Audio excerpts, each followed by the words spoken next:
All right, hey, what's going on? It is the 46th anniversary of the Star Wars cartoon, a holiday special. So all we're gonna do is have Dom sit here and display all the things that he likes about that special. Go ahead, Dom. What I explained about it, what I liked about it when I was a kid.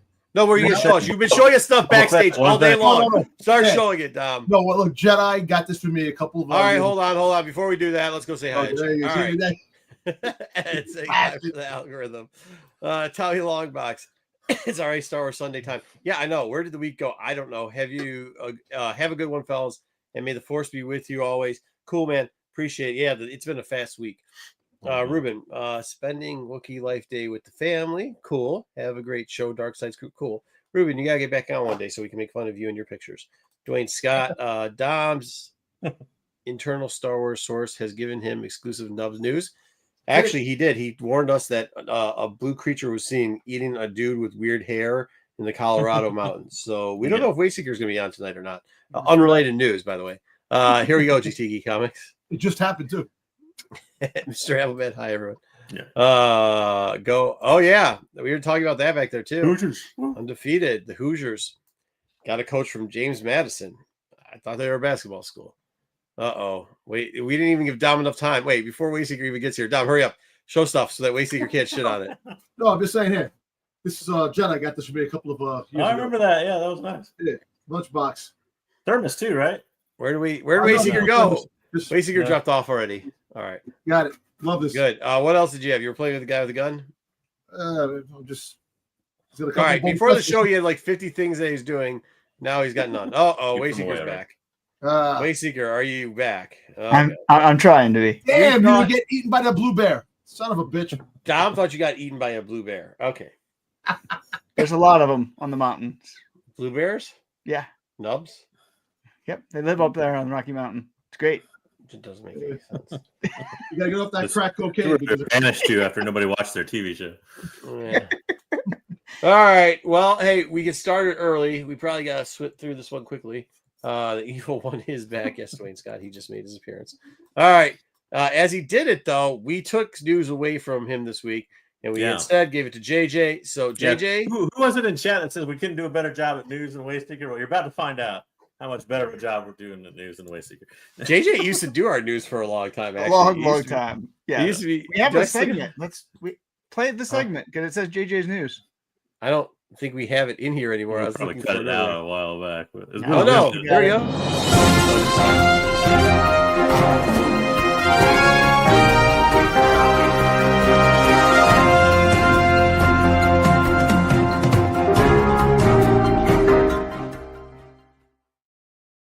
For all the people that watch tech, yes, we just repurposed that graphic and turned it into the tech news.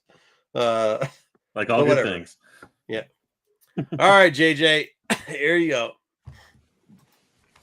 So this week in Star Wars, I kept it pretty simple. There's only like one Trolling Dom article, and it's not really a Trolling Dom article, but he'll probably take it that way.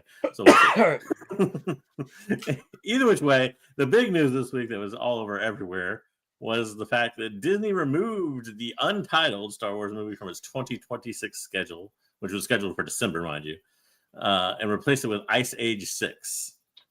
Not a huge surprise though, because we kind of said that. So they had to explain things. They had this scheduled for December 2026, so we didn't know what Star Wars movie it was, just a Star Wars movie. And then it had Mandalorian and Grogu scheduled for May of 2026. And I think all along we kind of said it was weird that they were going to do 2 Star Wars movies in a year, and they're not apparently to do 2 Star Wars movies in a year. So, well, I think once again this just proves that Wayseeker was wrong. No, doesn't. But anyway, yes, it does because it's the little Filoni versus Mando movie we're getting. We're getting it. That was not the argument. Was the Heir to the Empire versus Rey. We still don't know which one's coming first. No, you're switching it around. Dom, would you please tell this man that we said the Dave Filoni, whatever it is, if it's Heir to Empire, if it's Mandoverse, whatever the Mandoverse movie is, if it's Heir to Empire or anything else, it will be there. And what Wayseeker is trying to do here with his stupid Cleveland Indian hat is go over here. Guardians. No such thing. Come on. The hat doesn't stand for Cleveland. You don't know anything about baseball, clearly. That's the whatever. Cuda hat he got on, man. They freaking Cleveland. Yeah, okay. Either way, he's trying to pull a Dom now and just give us a bunch of word salad and try to say, well, I said you guys, I told this. Dom, how does it feel not being the guy who's just meanderly throwing out words and hoping one of them stick and watching Wayseeker squirm as he tries to do this now? Exactly. You see now, I'm happy about that because it's nice looking outside the window, looking in at someone else go through that pain. You didn't want to know what the most surprising thing to me this news story was? There's been 6 Ice Age movies. Yes. I had no idea. Oh, really? Yes. Yeah, no point. You know Yeah. what makes that Ice Age movie great? The squirrel. That you can't tell the difference between any of them? They literally could play, yeah, because all you know is a squirrel's trying to get a nut or something. Ice Age 4, I don't know. Todd, you haven't seen any Ice Ages after Ice Age 2. I can guarantee it. For me? Yeah. He might have. That's what I'm saying. They're all the same. Hold on, Wayseeker. Don't do that bullshit. They're all the same. You don't know. Great. He called him great. You can't call it great when you've never seen it. Yeah, he is, because for him it's great. No, How hold do you on. want to watch him? I'll give him hey, Dom, let me defend you. Actually, he's right. It's so great that he doesn't have to decipher between which one he sold, because nobody can tell the difference between number 1 and number 5. So he can say he said them all, and you can't call him a liar because you ain't gonna prove that he did it. No, Which I've never one seen did it. I I see? can't call him a liar. I don't know. I don't know the all difference the between ones Ice Age 1 and Ice Age 3, 7, 7, That's what he 42. said. He said all he said all of them got a squirrel in it. There you go. Right, You that's all, can't man. deny that, man. Right. Well, listen, I'm going to be honest with you. So it's coming a mile away. This is what Lucasfilm is great for fucking up. Delaying news. He didn't do anything, Dom. Listen, I He mean, did 2 movies. like in we the said same all year along, we anyways. thought it would be a long shot that they do 2 in a year. So no, listen. The writer dropped out. All these things. Come on, the writing was all over the For what wall. movie? when this came out. So see, you don't even know that this was the Ray movie though that was on their schedule. it was the Ray. No, it was 2 movies. The Mando movie is already on the schedule. It's coming out in May. Yeah, Right. we knew that. Yeah, that's May. Yeah. But this movie supposedly. But which movie is this movie, Dom? This is Dom, supposed to don't be- just take the victory, Dom. Don't start saying something stupid. Just take the victory. I'm just saying this is the new Jedi Order, the movie that was supposed to be coming out with Ray getting the new school. Where did they say that? This was the one that they were talking about. Where did they say it? No, who? Dom, you were in the clear. JJ setting you up to troll Wayseeker, and you can't let it go. Nobody ever said what the second movie was. To be fair to Dom, most everybody on the internet is assuming that it was that movie, but they never actually said that was the movie that was on the schedule for What's that. up, Archo? Well, look, is it scrapped because now there's the new trilogy that's coming out? Oh, they didn't say it was scrapped. Hold on. They didn't say it was scrapped, actually. They said it was I'm just saying replaced. it's scrapped. I say, Okay. I'm just Well, saying. I got a new segment for you that'll address that later on in this news. Okay. It's going to be trolling. I know which one it is. It's going to be All great. right, go ahead. All right, moving on. Yep. Okay, so speaking of this, we saw all of Disney Plus's 2025 schedule and the theatrical release schedule, and we got one Star Wars title, which is Andor season 2 on there. So Very excited. Yeah. Hold on though. But we're also getting like Skeleton not Crew in the Skeleton month. Crew, which is technically 2024, but yeah. Yeah. So but Yeah, Andor is April 22nd, which we kind of knew last week, but no surprises, I guess, was the thing. Yeah. We didn't Well, listen, maybe we'll Halloween get- special on there or anything. Maybe Star Wars Celebration. They'll mention something about an animated series coming at the end of the year. Maybe, who knows? Yeah. There's something that should be else coming. I don't think this is the only Star Wars.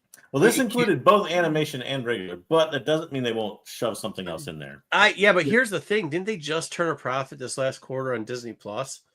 And that's after they started reducing how much content they were like original content they're putting out that's There's new. a lot of there's quite a bit of content on the list. There's just not a lot of Star You Wars. also are missing a big one that's coming out in January and February.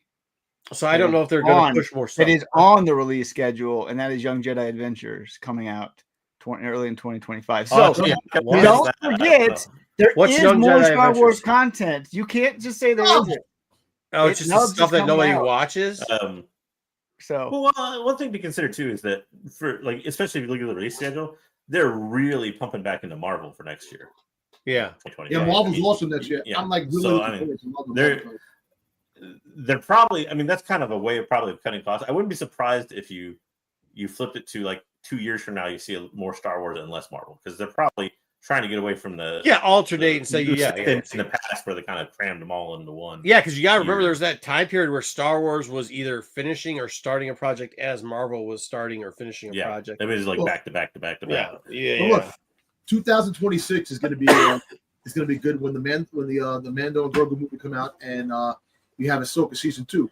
So if it comes out, well, supposedly it's supposed to be starting to they're going to start. Well, we'll know this time next year. Yeah, we'll see what happens. I don't know. All right, I think we will. I think Dom's right though. I think we will get an animated series. We'll probably also get another Tales of something or other as well. So this is my trolling. This is my trolling Dom segment here. the best is you're telling him you're still going to get him though. Like you've already told him you're trolling him, and you're still going to get him. So go ahead, get him. Okay, so the likely story is now. Granted, this was a Hollywood Reporter thing, so it's a real thing. But granted, they used anonymous sources, so I'll preface it by saying those two things. But Rey is reported to appear in several upcoming Star Wars films, and the anonymous source says she is "quote unquote" the most valuable cinematic asset Lucasfilm has. Which is that by Dom? So that means Ahsoka's not. That means the trilogy that you loved so much last week, written by Simon Kinberg or whatever, will likely be Rey movies. Is what that means. Wait, hold on. Is the anonymous source Dom? If it was Dom, it would be like, oh, Rey. I would never say movie. that she's the most valuable cinematic asset. Never, because Well, there's so okay, many. so I think she is. Yeah, she kind of is, because the point the source was making was they've killed everybody else, right? What major Star Wars characters are left alive that you really think can hold their own movie? She's not cinematic. They're saying of the movies, Dom's confusing cinematic with characters. Not characters that don't exist yet, not characters that have been in TV shows, just movie characters. Who's left? It's basically her. Maz Kanata. Hondo. Full movie. Wait, did Hondo show up in real life yet or no? No, it's not been. Damn it! Please She show up. She is the most valuable cinematic asset. And why? A lot of girls. Because there's nobody left. Because there's literally nobody fucking left. Exactly. She's the most well-known character left. Yeah, we like Day Wookie. Yep. Do you understand it, Dom? You understand what they're trying to do to you? Yeah. There's nobody left. It's like winning. It's like being a fucking one-legged man in a race. There's nobody else in the fucking race. You're gonna win. I mean, don't worry about it. Unless you think Poe can carry his own movie, or Poe Finn can't carry it. Finn can't Make carry Darth it. Talon already. God damn it! Chewbacca can't carry it. Sorry, Wookie. Didn't Chewbacca die? No, He didn't die in that movie. Fuck, that's how much I pay attention to that shit. That last movie was so bad. I think I cried, dude. I don't cry for anything. I cried. I mean, let's throw I in there. think the only person you could put up there is R2.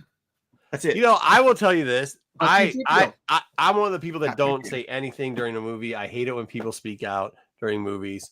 But the only movie I've ever said anything is this movie, and multiple times I was saying such comments as, "Oh, please don't, please, oh no, God, why the hell would you do that?" And it went from that to like, "Why the fuck? Like, no, please don't. Why don't do fuck?" And I never will say, because I hate it when people say stuff in the theaters. And it got to, but that's the whole movie theater I was in was doing the same shit at that point. They'd gone. You might be a little bit pleased to learn that they didn't necessarily say that she would be the star of every movie, but basically, I know. Look, you know what? All kidding aside, Rey was not the worst part of those fucking movies by far. I'm going to be honest with you. If they write her right, if they write her better than they did in the damn sequel trilogy, you know, I don't hate the character. I just hate the way they freaking made her and what they did with her. If they do a better job, the only part that I really dislike actually, if you think about her as a character, she wasn't terrible. Actually, she wasn't. But the only part that was terrible was when they made her the last little bit where they made her Palpatine's daughter, and then they also made her Skywalker, which neither one of those two things made any sense. Yeah, well, the rest of her storyline is fine. Like, that was a poor decision made by convolution from writing and directing. Right, back and forth writing. We don't have to go over that. But if you actually if you take a back seat and look at yes, what? No, Wookiee fanatics like, Yeah, yes, I would. No, but if you see, like, they didn't actually. She wasn't the choice problems they did. The Kylo Ren situation is a fucking choice problem. Yeah, the fucking he's back somehow. The like all the that type of stuff was more the horses riding on fucking in space on fucking ships and like lens flares. I mean, yeah, I think the biggest problem is that to me has always been with her character that people like falsely associate her with the bad stuff they saw. Like for instance, like like her character had nothing to do with Carrie Fisher's Princess Leia floating through space. Like if you hated that in that movie, once again, I didn't hate that in that movie. I thought that was cinematic. I thought that was cinematic. Just using that as an example. Well, it could also be Han Solo dying. Like if I hate that. Should be like Kylo Ren's character for that, not Rey's character. Yeah. Once again, I don't blame. Like actually, Rey's probably one of the characters. Like the fucking Finn Poe story was fucking. What the fuck was that? Because they were trying to figure out if they had a bromance or a romance or something like that. But that's what I'm saying. Like it was like they left it ended with no there was no clarity. Same thing with Rose Tico. What the fuck happened with her? All of a sudden, it looked like her and Finn were going to be bound chicka bound, and then she just disappears from life. From life, they never used her again. Well, you know what? Listen, I actually watched. Hey, wait, hold on. Captain Phasma, awesome baddie, fell through a hole. That was it. Yeah. That was it. No, fell through a hole. She's still fucking falling, bro. Like, what the fuck? You know what made me laugh about remember DJ, the character that was so important, like he betrayed him and everything, and then it wasn't even him. Don't join. Listen, did he not wear fucking shoes? Captain Phasma, you know what made me laugh? When they had the gun, she had this indestructible armor that you shoot in the both box. Somebody put a gun to her head, and she had to do something, which made me laugh because the guns don't do anything to the armor, which made that it's just so stupid. But yeah, but once again, so that like it like this is kind of catching, but like let's be honest, Rey's not the problem with. There's a lot of problems. Yeah, I know. Yeah. The main well, I mean, she just really wasn't the problem. The ending of her, the Palpatines still alive somehow, and the daughter thing didn't make any. They still to this day haven't. They still to the day have. They've tried to fix that. No, they haven't even really tried. Well, they did. Yes, they did. Yes, they did. I would have accepted. I would have accepted this being Obi-Wan's daughter or granddaughter in one way or the other because of Sabine. I'll be honest with you. You can. I know JJ hates. Yeah. I know JJ hates Johnson, but the one thing that he did was he made Rey nobody, which I thought was the smartest move. Yeah, I think she should have stayed nobody. I wish she would have fought her, like had flashbacks, had like visions of didn't know. Oh yeah, speaking of that. They also made Broom Boy seem like he was fucking important, and then I don't know, he's still a slave someplace. So that's cool. Same guy, yeah. But yeah. Come on, Camino. You have to go to not Camino. What's the planet? Well, I think you had fundamental differences between the two people kind of leading that trilogy, and that's what led all this. Because like Johnson's saying she's nobody, and then Abrams wanted her to be somebody, and like the whole point, I think. That Abrams wanted was that, you kind of got to continue a lineage to be this really powerful Force user. And Johnson was like, anybody can use the Force, was Rian Johnson's thing. So but that is the truth because Mace Windu isn't a Skywalker. I mean, like, not necessarily fucking Obi-Wan Kenobi. Last time I checked, Obi-Wan Kenobi, wasn't banging. It was wrong. I just said there was two opposing views to that. I think. Right, but the problem with it is okay. Now we're gonna fucking get into this movie. The problem with Abrams' fucking analogy is he watched one fucking movie. He wanted to remake an original trilogy because it was popular, so his son could watch it in the theater, which is so stupid because he owns a movie theater. Just play the original fucking trilogy. And number three, he thought that if he did that, he could then continue to use the Skywalker name. Which was also stupid. It's stupid. He's not a fan because there's so many more. Like, I'm not wrong. Sorry, there is simple fans. I'm not necessarily saying you're wrong. I think the problem, to me, the biggest problem, and you can break it out into all these little things we were talking about. But the biggest problem was you tried to have a different creative vision for one story told, for a single story told in a trilogy, right? Right. You had to have almost actually three different creative visions, actually, in reality. So I think the one good thing, although I'm not a fan of Simon Kinberg as a writer, I think he's written some really bad movies. But the one thing I like that they did for that was they actually hired him to write a trilogy. Yeah. Versus But here, okay, but here's the three thing. different writers and 3 different directors to do 3 different movies in a trilogy. And here's the thing that I know I'm going to just kick myself in the nuts because Dom's going to say something ridiculous after this. But if you saw the beginning of Duels of Fate and the direction they were taking Rey for there, you could tell that building on the Johnson thing was going to work out. Supposedly, I mean, we don't know what the end of that thing was going to be, right? We don't know what the ending was going to be. It was very long, but it seemed like it was going to work out, right? He actually cleaned up the Kylo Ren being a little bit of a bitch boy, too. Even like he cleaned up those issues. And then you probably wouldn't have missed Phasma as much. Which didn't Phasma die in the Johnson movie? Yeah. No, she died in the first one. Oh, she died in the first one. No. No, she did the Johnson first movie. one. No, Oh, it was the Johnson movie. Which was a mistake on Johnson's side. All the things you guys said you hated was the Johnson movie. Broom Boy was the Johnson movie. No, I didn't say I hated Broom Boy. I didn't say I hated Broom Boy. Well, I said they never did anything with him. DJ movie. DJ was the Johnson movie. Like Yeah, a lot of that was DJ. No, I said he made mistakes. I said DJ was a mistake. I also said that Phasma was a mistake. Well, see, I actually like the fact that they thought that he was going to play Ezra, an older Ezra, and there were all the rumors that were online about that. That's ridiculous. Yeah. But JJ, when we're saying that, his lineup of what he did with Rey and then combine that with Duels of Fate, it actually was. You could get. Yeah. That's where I was getting to. My point was you could Yeah, I get excuse that, yeah. not having Phasma coming back. You could excuse. But I think Phasma was supposed to come back in Duels of Fate. Either way, I don't you could remember. excuse that. He You could had some excuse pretty bad shit in there, DJ is 100%. DJ is Johnson's fucking biggest shit pile in that movie. That The whole DJ thing Canto was Bright trash. part was Huh? absurd. The whole Canto Bright part was absurd. Oh yeah. I didn't think it was that bad. I thought the DJ part was It good. was. I didn't It mind wasn't- Canto Bright. Oh, here's the difference. They all sucked. It was the one that least sucked. They all were horrible. Yeah. So we're arguing about like Yeah, you're which one's arguing worse over, than the other one? You're right. Yeah. How much Well, pig? it's How much really- makeup you can put on each pig? Once again, I just don't think you can blame it on this character. So, all right, No, I let's agree move with along. Oh, I skipped one. Sorry. My bad. Oh, sorry. Go my back. bad. Okay. So, Skeleton Crew director revealed what's this? So this is actually what kind of Don was talking about a little bit earlier. The Skeleton Crew director came out and said that while yes, it may slant a little bit towards kids, or kids may be drawn to it because it involves kids.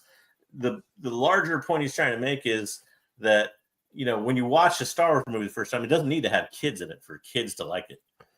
Yeah. But the thing he's trying to do with the story is make it so adults like us feel like they're watching Star Wars as a kid again. Which it's okay. So the conversation that JJ is referring to is because this is the 46th anniversary of the holiday special. Dom said, yeah, it's great, but it also is crap. I said, but back then, that's just what TV was. Like, that wasn't crap back then. It wasn't. Neither was. And then JJ goes, that's just because you like Caravan of Courage. I said, yeah, I did. I like Caravan of Courage because that, like, if you recall, that's what TV was like. That your mind was actually blown, or like at least excited about seeing that type of stuff. And if that's what this is, I think that's what everybody needs to take a little bit. Once again, that's why I don't have a problem with Leia flying in space, because I thought it was exceptional as like we're in a different reality. So, but like if that's what this is going to be, and I think I'm more team. Remember, I was negative on this, but I think I'm more team JJ and team Dom on this. The more I see it, I still keep my expectations pretty low of overall, but like there's a bunch of stuff. I've watched those trailers now 3 or 4 times, and I'm like, okay. Like, how bad can this be? This can't be that bad. We can't take it that serious, right? I mean, there's an elephant kid, and there's a robot with one eye, and there's that dude that's never emotional, being the supposed to be a Jedi and a pirate. Like, okay, whatever.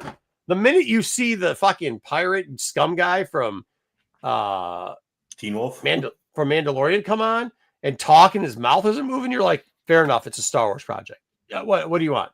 What do you want? Right? Am I wrong on that? Yeah. Wayseeker, what? No Blue Bear? no. Oh, I mean, you can't. oh, no Blue Bear. You can't. No shitty reproduce- cartoon. You Huh? can't reproduce Star Wars for the first time, though. That's the thing I don't like. I don't like people trying to reproduce. That's not what the it is. feeling. Hold on. Because you can now. never have that feeling again. Yes, no, that's not No, the not us. feeling he's talking No, about. The kids. No, the young kids today. You can't. JJ, may You I? can't have JJ, may I? Go JJ, may ahead, I? go ahead. I don't think that's what he's saying. I think you two are missing the point. You saw Star Wars, then you saw Holiday Special, and there was a different feeling with that. And when you saw Caravan of Courage, there was a different feeling with that. You'd already seen all the fucking Star Wars by the time you saw Caravan of Courage and that pubed head little kid and his twin sister that may not have been a twin sister. And you seen all the fucking Ewoks shitting all over the place already, all right? You already seen it, but there was still a feeling of seeing it on TV and going, this seems like an event. That's what Star Wars used to be, an event. Yep. Okay? Not like this bullshit Blue Bear. We're just going to throw some fucking little Jedi kids and we got to fake like we like that dog shit. Nobody likes that, Wayseeker. Nobody. You don't even fucking like that. Be better than this one. I really do believe it. I think this thing is going to be way worse than Young Jedi Adventure. I guarantee that blue fucking elephant fuck sells way more figures. This is going to be actually better than the Acolyte. I can tell you that. Guarantee. Get here. How much you want, Wayseeker? I think how much? To me, how much you want to put on it? What do you want to do? You can't prove it. You don't know what the sales are. What do you want to do? What do you want to do? What do you want to do? What do you want to do? If I tell you, you would just be like, hey, it's going to be so fucking obvious, Wayseeker. It's going to be so obvious. It's an Ollie picture that Dom makes. It's got no. It's not Ollie, dude. We know all of us were at the store 1 month after Young Jedi came out. 1 month after Young Jedi came out, we were there. Me, Dom literally took a victory lap a month after Young Jedi went out. He's never posted more pictures that weren't somebody else's IG post than that week, where all he did was go clearance, full shelf, clearance, full shelf, clearance, full. There's not going to be nearly never in his life has he done that many original pictures. And you know it. Huh? There's not going to be nearly as many. There were hundreds of different Blue Bear toys, different ones. There's not going to be 100 different Neils. You want to bet? Yes. They're gonna have their own Lego like as quickly. Oh yeah, they already do. Yeah, we're gonna have one. Jedi Adventures have like 9, and nobody buys them.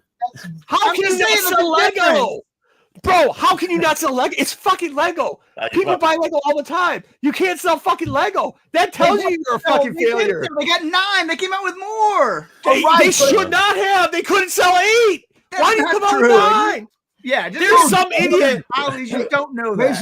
Wayseeker. They came out with 9 Lego sets. I have never seen Legos on clearance. Those 9 sets were on clearance. All of them. Come on, man. All right, JJ, what do you got to bring us back to this? We took JJ over. To make a final point here, and to Dom's point, I can't tell people that this will be better than Acolyte. I don't know. I don't know if it'll be better than Acolyte. I don't know if it'll be better than Boba Fett. I don't know. Well, actually, I kind of do know that, but I don't know. I'm just kidding. I don't know a lot of stuff, but I do know one thing. I think this will be more fun than Acolyte. Yes. It'll put a little bit more fun back in the story. Acolyte and things like that have taken itself too seriously for a little too long. And like the people that like the Mando baby Grogu relationship of father-son relationship. Yeah, little campy bullshit. I think this will bring a lot of that back into Star Wars. Yeah, which is fair. Yeah. Man, Wayseeker, I know Christmas is coming up. Can we just cut open your heart, take out that piece of coal like the Grinch? And what do we need to find you? Some Who people or whatever the fuck they're called? I guarantee you this for Dom. Dom's gonna dislike it because he's gonna want all these cameos and all this other stuff in there. And I think you're wrong. Hey, look, I guarantee at least till the season's over. At least till the season's over, Dom is going to like this. At least till the season's over. Then the internet might take over his opinion. But till the season's over, he's actually going to like it. Yeah, we'll see. Listen, you know what? Look, I'm going to be honest with you. Exactly this. We get too caught up on all this stuff. And I know I get caught up on it. I definitely get caught up on this stuff. But at the end of the day, Disney is going to put out what they feel. What they feel is what that people are going to like. And regardless of the fact of what they put out, they will make the money. They will make the money no matter what. And we're going to have to live with it. Wait, slow down, Doug. Just go back to you liking it no matter what. Just go back to you liking it no matter what. Go back to you liking it no matter what. Go back to you liking it. I actually think I'm excited. Don't put that on. Hey, look, yes, I do want cameos. I do want people to show up in Hondo. I do want the. He's still going. He's still going until he stops. I'm not taking it down. No, get that. Yeah. No, but at the end of the day, I want this to be good. It looks good. It looks like it's going to be fun. I'm going to enjoy it. I know I'm going to enjoy it. Dom. Yeah, Dom. Woo! There you go, You Dom. can't take that as a win, Marco. and That's you a know good it. ending. You He came back. that one He as a fucking was win. going off the cliff, and then he goes, "Whoa! Oh fuck! I want that shit back." Moving you go. along to the next story. Okay, so this was more both truth and speculation. So Tony Gilroy gave an interview. He was talking a little bit about like the locations in Andor. He said a big focal point, at least on one of the arcs, is going to be Yavin 4. And then the stuff that Wayseeker went through yesterday, or not yesterday, but last week. I'm sorry. We didn't go over it, but there was also another planet in there that got an original trilogy and even an Old Republic tie, and that it looks a lot. People thought it was going to be Lothal. There was a planet with a lot of tall grass. But a planet going back, I saw a news article that highlighted this. That actually a planet that makes much more sense for that time is Dantooine. Dantooine had a lot of tall, like weedy grass. It was a. If you remember right, if you ever played Knights of the Old Republic, I think it's like the second planet you visit. Yeah. And you're running through all the tall grass, kind of. Isn't it someplace else too? There's two. It's Dantooine. Well, it's mentioned in the original trilogy. If you remember Tarkin and Leia's conversation, where Tarkin's like, "Oh, I think I'm going to blow up your rebel base on what was their own planet? Rebel base. What was the Dantooine. planet? Alderaan. Alderaan. He's like, "Blow up your base on Alderaan." She's like, "Actually, you're wrong. The base was on Dantooine." Right. That's right. Yeah. So the thought is we're going to see Dantooine. But they did say we found remnants of an old base. Remember they checked it out in the movie, and so but they weren't there. So makes sense. Nice. Like it. Can't wait for this too. When's this coming out? April. Right? April 22nd next year. All right. While I'm in Japan. Let's You'll show see it before us. What's that? You'll see the first 2 episodes before us. Yeah. They're 16 hours ahead. And another Andor news, you got this tease, which this tease was interesting for former video game players like me who played a lot of the old Star Wars game, Star Wars TIE Fighter. This is a TIE Advanced. TIE Advance. Yep. Which was around 30 years ago in Star Wars Legends and exiled into Legends territory, and now apparently will make a comeback. It is? I thought TIE Advance... Didn't TIE Advance come back? Didn't the TIE Advance come back? There's been similar versions of it, but this is a particular version of a TIE Advanced Fighter, apparently. And I think it's in cards right now, too. So, I mean, but yeah, that doesn't mean it means... Yeah. All right, I don't think Thrawn's version is like a TIE Defender, which looks similar, but it actually has Thrawn's, the TIE Defender. Yeah. Yeah, the split. When they described the TIE Defender in the book, it sounded exactly like a TIE Advance. Yeah. This is a great card, actually. It's Star Wars Unlimited. I think it might have been mentioned in a book or something, but not in. We haven't. Seen Yeah. So we haven't seen it visually, I guess. Okay, cool. Because I thought it came back. Yeah. All right. What is this now? Another video game news. So speaking of old things, 12 years ago was the launch of Star Wars: The Old Republic, and they're still updating this thing. Believe it or not, BioWare announced an update. A little bit of a surprise. 7.6 will come out in early December and feature both story content and new graphics. How do they make money off of this still, JJ? It's a free-to-play thing. They basically just make money off of. Well, you can still buy things in game, and then there's also make basically money off the ads and things like that. But yeah, more or less. They also have a subscription. I'm sure people still pay for the subscription. Yeah, there's still subscription. I'm sure they have some things. Okay, fair. But yeah, still kicking this game. And to me, this is a great example of when they kind of because it's considered non-canon, and they basically at this point given BioWare the blank check to write whatever Old Republic kind of story you want, type of deal.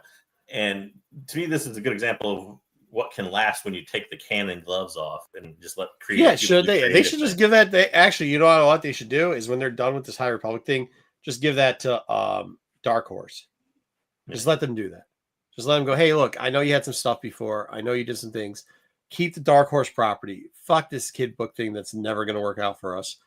And just do it as Star Wars. Call it Star Wars lore, Star Wars holocron. Call it whatever you want.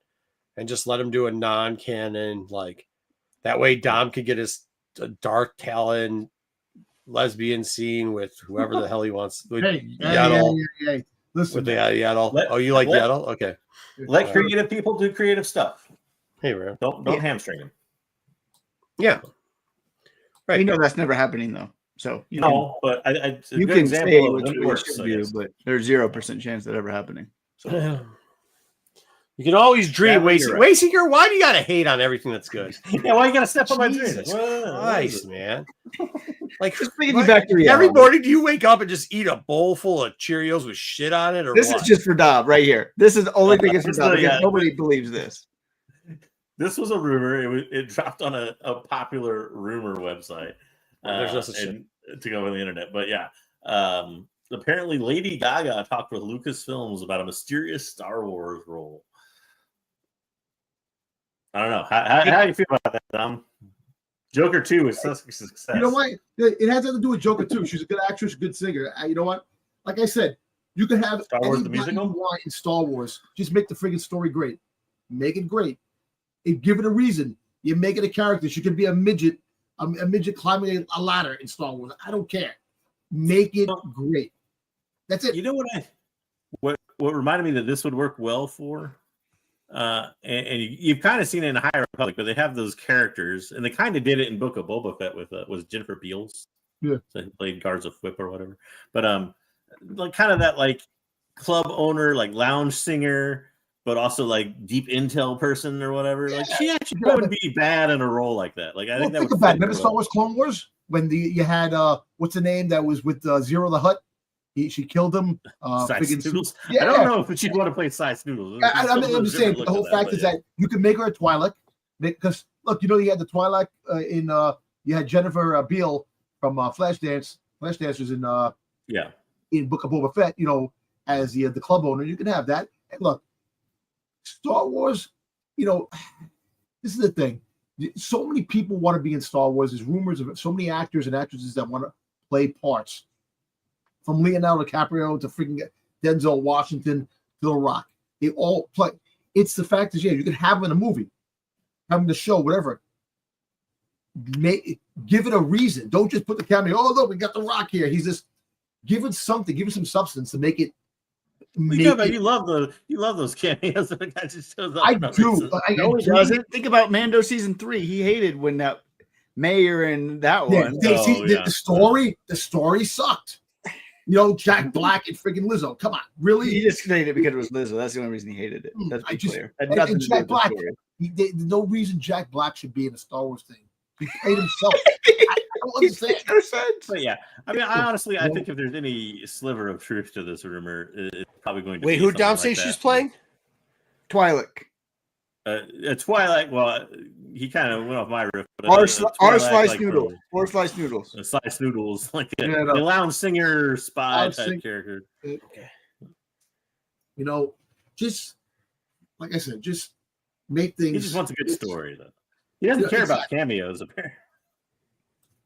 I just want something that it's pretty cool. I want to just go to a movie. Let him go with this till at least we get halfway through the season, or at least through the season of the next episode, so I can get my $100 off of Wayseeker that he'll never pay me for winning the bet. Yeah, I didn't bet you. Yeah, whatever, dude. Stop being broke, Wayseeker. I bet you, Marco. Stop being broke, Wayseeker. Stop being broke. Around $100. Work harder. Hey, shout out Corbin for calling Wayseeker out on TAC and saying, hey, there's no way Wayseeker could do what Marco does, but Marco could definitely do what Wayseeker does. Shout out Corbin. Shout out TAC. Couldn't do it. You couldn't do it, bro. No shot. You could do my schedule. Mine either. Hey, Corbin almost died after 4 days. You die after 2. You couldn't do mine either. Please. Couldn't. I do yours at 6 hours before you even wake up. All right, let's go. This was for Wookiee Fanatic and all the other Wookiees out there. You can now get Gungi, the Wookiee Jedi's lightsaber, at Doak Andor's Den of Antiquities. This is a cool lightsaber. I wouldn't pay any money for it, but I love the wood. It's cool, but I wouldn't pay any money for it. Dude, how cool would it be? Why don't you steal it? Hey, hold on. Can I ask a question? Do we know, are they making that like a faux, like they make like the linoleum tile now is like a full wood, but it gives a little bit of a grain feature to it. If you buy the higher end stuff. Well, that's what I was just thinking. It doesn't look. It looks way more plastic like than wood like to me. Like they could have done a little bit better there. But. It looks like it vibrates. I don't know. I don't know why you're looking for vibrators now. I don't want to know. I didn't say that. No, but here's the deal. If it is that faux wood, it doesn't look like it though. It looks slick. It looks like it's completely. You're right. Yep. It looks like it's just cheap, looks like plastic. Oh, that's too sad. Speaking of sad, Well, not nice, actually. They're recalled now. Oh, ew. Apparently, Cad Bane Book of Boba Fett ornaments were going to go out by Hallmark. They used a version of a brown paint that didn't dry in time, causing mold on many of these. Awesome. Well, that's cool. So I wonder how much the pieces are on eBay right now. Yeah, when you die of black for a moldy lung, ornament, I don't know. But yeah. Black mold's usually good to keep around. Pick them all up. Pick them all up. See what it does. This is not like the Wicked toy recall where it was like for that like is actually silly, strange reason like that. This is a little bit. We're like lucky, dude. We're lucky. I was reason. there's a huge, like the world's biggest Christmas store is in Michigan. It's in Frankenmuth. It's called a place called Bronner's. And me and Tony Rodriguez and Tony Fleece were going to go there, but luckily our pizza took too long for dinner, so we didn't make it. Because I probably would have bought this moldy piece of shit, and then would be mad right now. So, hey, you can turn around and sell it for some more money. If you do buy one of these, don't plan on hanging it on your tree at least. I don't think you could sell. If it's toxic mold, you can't sell that, Dom. There are enough like Doms in this world that would pay for money for it. Not only that, the mold will, I assume, grow over time, and eventually you just have one ornament that's just mold. Oh my god! Yet. Yet. Oh man, thank you, Grumpy G. You know what? I tell you, to go up the market, that means you won't see it now. They probably won't release it again. You know, you probably have to wait. I mean, maybe not. This one, there'll probably be a different version of Cad Bane. Yeah, I mean, they just have it. The mold. They probably still have the mold that they haven't even painted with some of it. Yeah. So, yeah. All right, next up. So we talked a little bit. Was it like a week ago or 2 weeks ago about the Star Wars Encyclopedia? Yeah. It was set to come out this week. Apparently, there was a little snippet in there that gave us an answer to a long mystery that we never really got a solid answer to. Project Harvester. It said although it was pretty much what we suspected all along, but the reason for Project Harvester that Vader started it was to get new recruits for Inquisitors. That was the one we saw in Rebels first. Yep. Where they, and then in the comics, you saw it in the comics, the kidnapped Eth Koth's kid. So Eth Koth's kid could be the Inquisitor that you see in, what is it? We were talking about what's the Inquisitor going to be in? I don't remember now. It's just that stupid, character. Yeah, it wasn't. It was something stupid. So someday you may see Eth Koth. Could have been. It could have been cool like that, but it wasn't. Yeah. I'd be cool with that. If they showed some of the kids and what they became.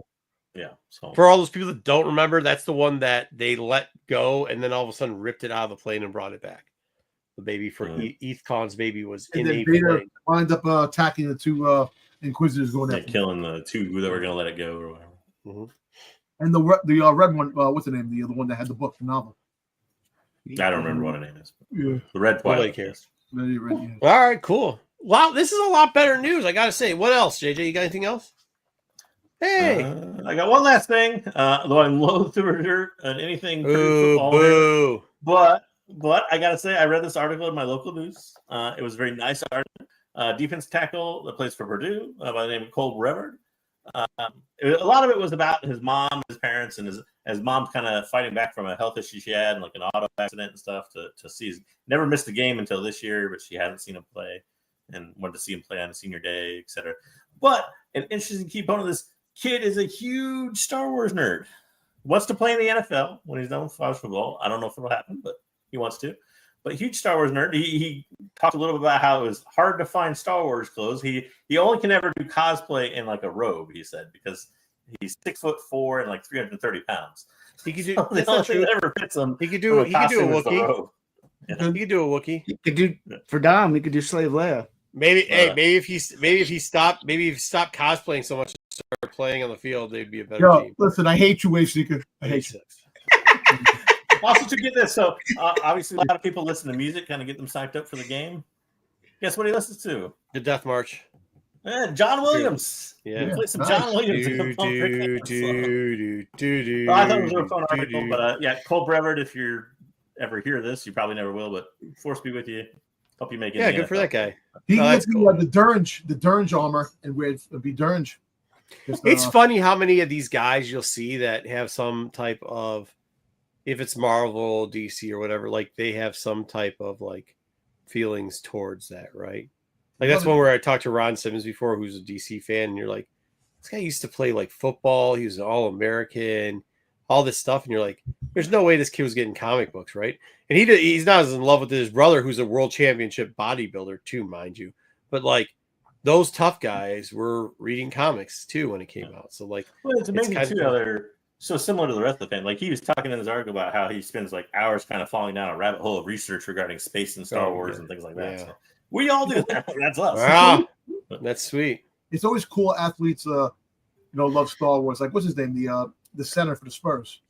He's a huge Star Wars fan. Yeah, Victor Wembanyama. Wembanyama. Yeah. So I like that. I like that. Everybody can have fun too. Yeah, it's good. Everybody can be a little bit geeky. All right, there you go. That's it. Is that it? That's it. Oh my gosh! Look at that, Wayseeker. That's how you do news. Look at that. Round of applause for JJ. Yeah. That didn't even seem like 45 minutes. It seemed like 5 minutes. So good job, JJ. All right, let's talk about other good things in Star Wars. This week in comics, we had Ewoks. Did anybody read this besides me? I boycott. This is good. Didn't you?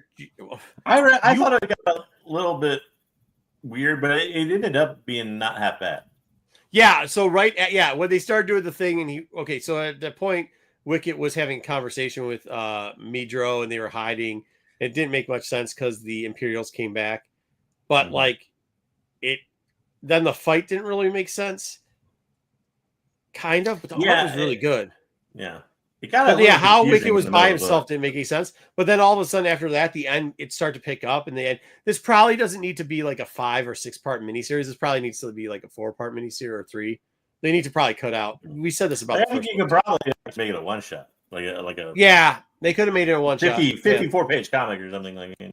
Yeah, but the art's spectacular in it. It's really good. The storyline does move along well, and trying to see where it goes, they actually made a lot of the right decisions. It's also a fun read. I know Wayseeker hates fun because he hates Christmas, but hey, what are you gonna do? Wayseeker puts Krampus to freaking shame. That's how freaking evil he is when it comes to that. Oh, nice. Okay. Jesus. Nice. What'd you say, Dom? I was listening. I'm saying that Wayseeker puts Krampus to shame. Yeah, the evil that he is when it comes to certain things.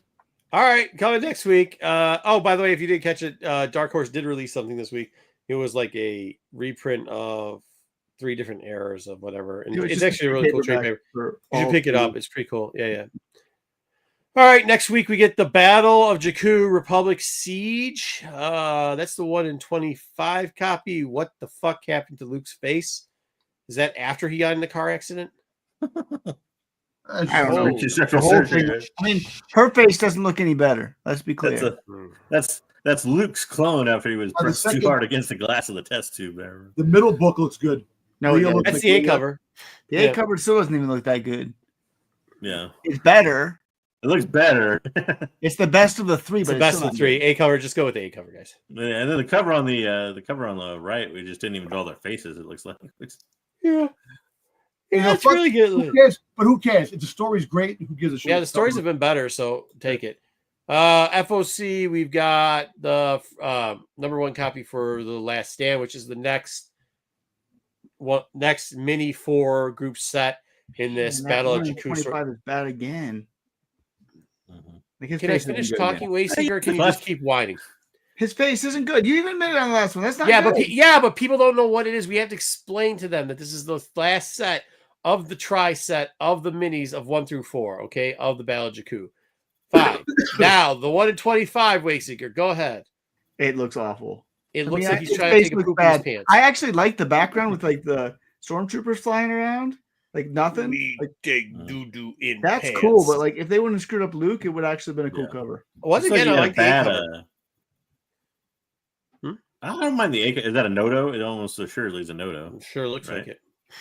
Well, sure looks. I don't mind the A cover too much. No, I know. That's guest. That's was it M guest? Guest. Guest. Yeah. Guest, not guest. Guest. Guest, right? Yes, guest. Yeah, there you go. All right.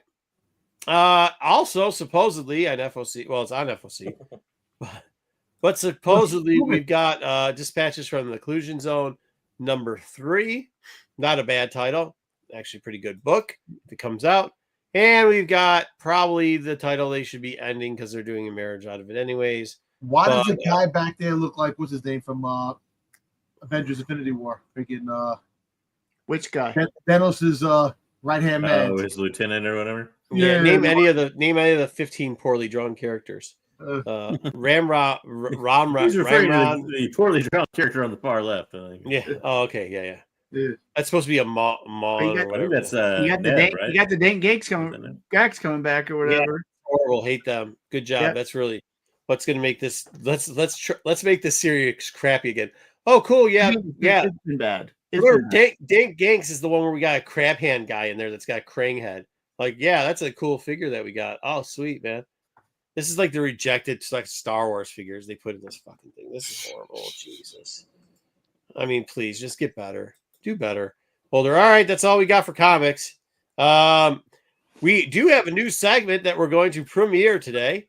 We've talked about it before. We've had it done for a while. It actually is like a little bit of a callback talking about rejected Star Wars toys. Sorry, I'm trying to get to the preview for this.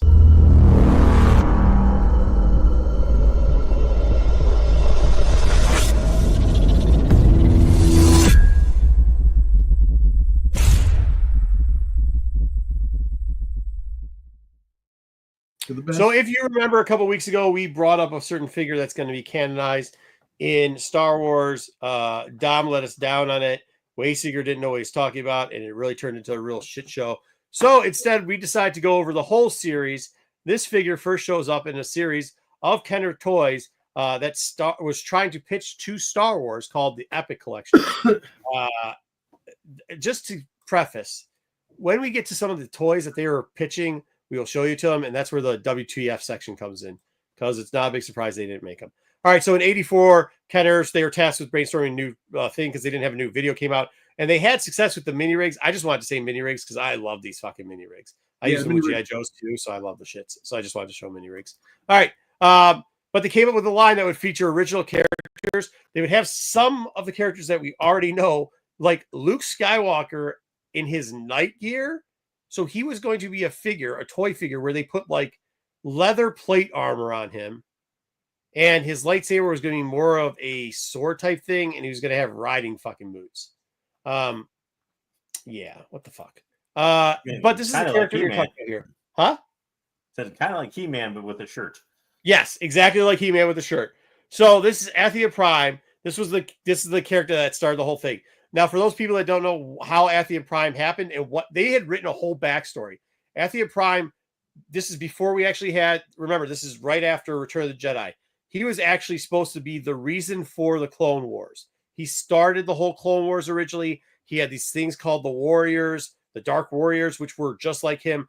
They pretty much took the look of, huh? What did you say?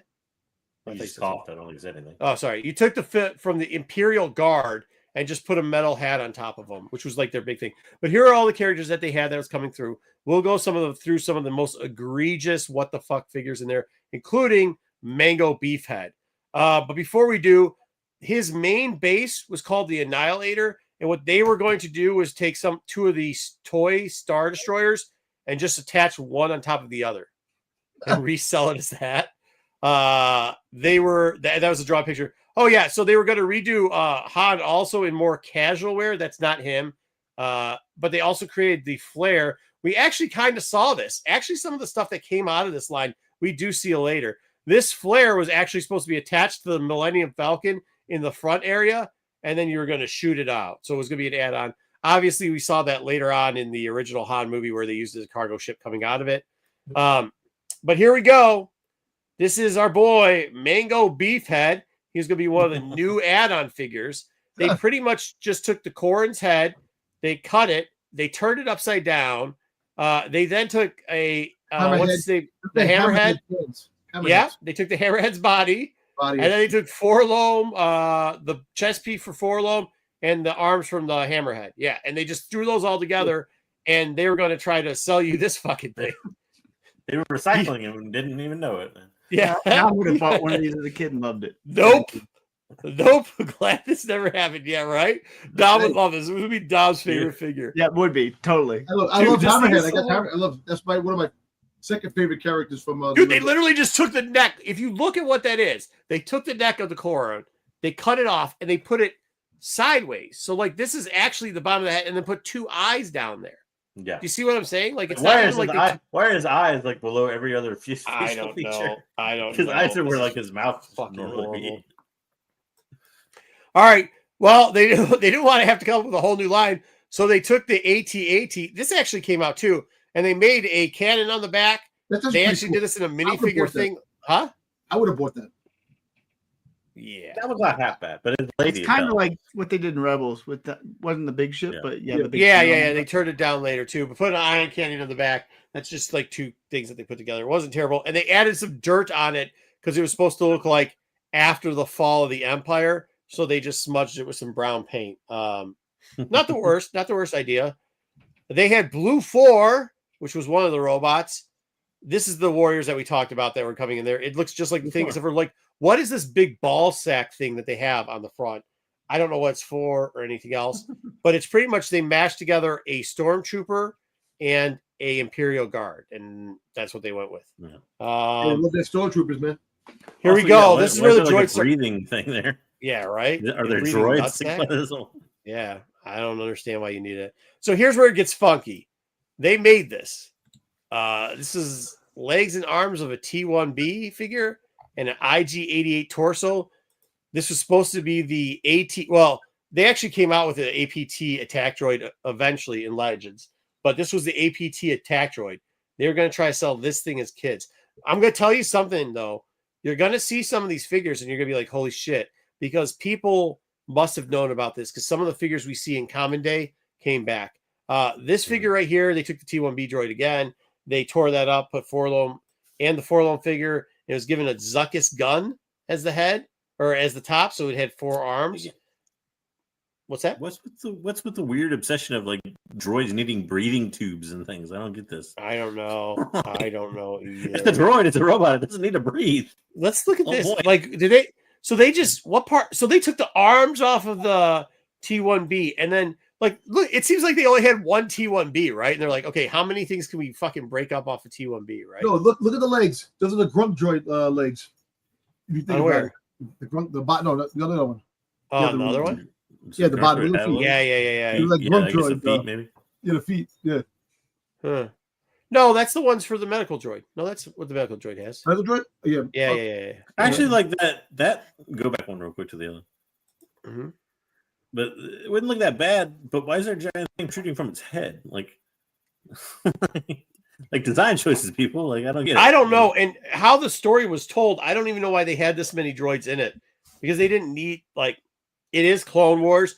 Like their theory behind the Clone Wars was a lot different than the Clone Wars we eventually got. Never have I been more thankful for when George Lucas hammed it up and made everything look shiny and new in Clone Wars. At least the droids were better designed than this. Yeah, for sure. Yeah. All right. So does this look familiar? This is the one that kind of looks familiar, and you'll see they tealed it up with another one. The AP3 attack droid. If you combine that with their last droid that they were going to come out, the Imperial Sentry droid, doesn't this look like one of Alpha's droids? Yep. Like it's the 100% setup of the two right there. BB1. The BT1. Yep, the BT1. So this was this is the original BT1. This actually is on the grunt. Those are actually the Gronk legs, I think. Dom, if I'm correct. That's the grunt, I think. Yeah. So that's pretty cool. So they were gonna come out with all this bullshit. And then they were come out with Imperial Sentry droid. Eventually, they did come out with something similar to this, so whatever. But they were also going to come out with this thing that reminds us a lot of. Do you remember the G.I. Joe that was like this, where they'd open up the back and the Hierro thing came out of it? And but they were going to shoot out what's they're called? What's the thing the Wookiee's driving? Yeah, swoop bike. Swoop bike, yeah. Swoop bike. Damn, I forgot to put in the last thing. They also came up with they also showed one of it was like a pilot thing, but that was it. That was like what the fuck. As he says, nope, and glad we didn't get it. I'm also glad we didn't get it because they were pieces of shit. But when everybody tells you that Star Wars was always great, dude, there's some dumbass ideas going through Star Wars for the longest of times, and sometimes you know it got made. The only reason that one didn't get made was because Kenner and Lucas were getting a fight over the merchandising rights, and if they hadn't, they would have produced that fucking line, dude. And it was stupid. some of those figures, like the prototypes, were probably made, and no, they were. The put together. All these were made. All these figures were made. They made about that wasn't. Those were just drawn up, but all these were actually made. So was beef. They had multiple mango beef heads because there was a whole. This was a tribe, and there was a whole group. It was supposed to be like this whole. I don't know what the fuck is like a whole planet full of these like dudes. Tuscans, kind of. Yeah, Tuscans, and this was the dude that's got the mango was the guy that's I think going to help him. So, what even name is that? Mango beef. beef Mongo beef head. Whatever. Beef head's still funny as shit. I mean, it looks like something I would expect from Book of Boba Fett. That's all I can say. Once again, Star Wars, just because it's vintage doesn't mean it was always great. All right, and that's what we got in the what the fuck was that history moment of Star Wars. Jesus. I don't know. They did come up with some good stuff in it, I guess. I mean, they did the hopper. They were the first one to actually mock up a hopper, which is nice. But I mean, besides that, it was a bunch of garbage. That fucking Luke Skywalker. Could you imagine Luke Skywalker in leather basically, armor? if you look at that armor, the Luke Skywalker, it resembles the vest that he had in Shadows of the Empire. In a way, kind of like what he had. No. Well, it wasn't just going to be him. They were going to have other Jedi Knights, and they were all going to be. Rindar had something similar. That's like Cable. No, yeah, he did. But the vest that he had, the vest in one of the scenes, was it looked like Cable. Yeah. Well, also too, mind you, it wasn't just him. There were going to be Knights of the Jedi, and they were all going to be dressed up in bullshit, wearing leather fucking padding and stuff like that. I don't know, man. That just doesn't seem like anything, dude. Could you imagine how expensive this would be? You had to buy 2 Star Destroyers and attach them to each other. I like how leather padding. Like leather padding is going to serve a purpose in a world filled with blaster bolts and laser swords. They're also most ingenious thing that they said their like big pitch was a tandem X-wing. And at first I thought they meant tandem as putting 2 X-wings side by side and opening and closing at the same time. No, they meant it's a 2-seated X-wing. They just had a seat in the front and a seat in the back. Wow. So the pilot could drive in the front and the Jedi Knight could drive in the back. Yeah. Brilliant move. Brilliant. Like a fire truck, kind of like one of the long fire trucks. Yeah. That's it. That's all you got. Yeah. So not exactly the best things. We might cover the minis because, like, although I think they're great, like they weren't that great, but they're pretty awesome. So we might do that later or some other stuff. If you guys have any obscure fucking what the fuck was Star Wars thinking stuff, including characters or storylines, let us know. We'll cover them for you. What's that? We should do Splinter of the Mind's Eye. Remember that? Oh, yeah. Geez. Oh, yeah. Okay, we'll do that. That'll be the next one. All right. Well, that's what we got for that. Wayseeker, do we want to get into the one segment that is we got to do it in the comics. We got to do comics first. What? Nobody's going to follow for Seeds of Starlight. Oh, no. We'll talk about the novel later. What I'm saying is, do you want to cover the thumbnail? Are these comics? Is it time to sell these comics or whatever? Have they lost value? We're doing these. We're still going through these to check them out. Last week was surprising. I actually screwed up. I was at the con, and then I was like, oh, shit. There was a book that we had, and I saw it, and it was cheap. And now, it might be in this set, so we'll see. And I hope I didn't screw up on it. I hope that it's worth fucking pennies, because I think they were trying to sell it for $20 raw. So we'll see. We'll see what we get here. Be interested to see which one. Yeah, the Mexican ones are great. So yeah, those are great. All right, we're finishing off the Dark Horse today. So we're going to go back to the moderns next week. We have 10 books left to look at for the initial price, so we can start tracking these things. This is Dawn of the Jedi. This is the 1 in 10 for Dawn of the Jedi 1. Really difficult book to find. It doesn't come up very often at all, as you can see. It doesn't come up too often because people overpaid for this book greatly, and now they're not willing to. I mean, we've had 2 sales, 1 raw sale and 198 sale this year. That's it. So the raw sale was 53, and it was beat up. It was like maybe an 8. I say that seems like a big disparity between raw and 9.8. Right, $50 it was an $800. But I mean, if you're buying an 8 for 50, you're not surprised you're buying 300 for, a 9.8.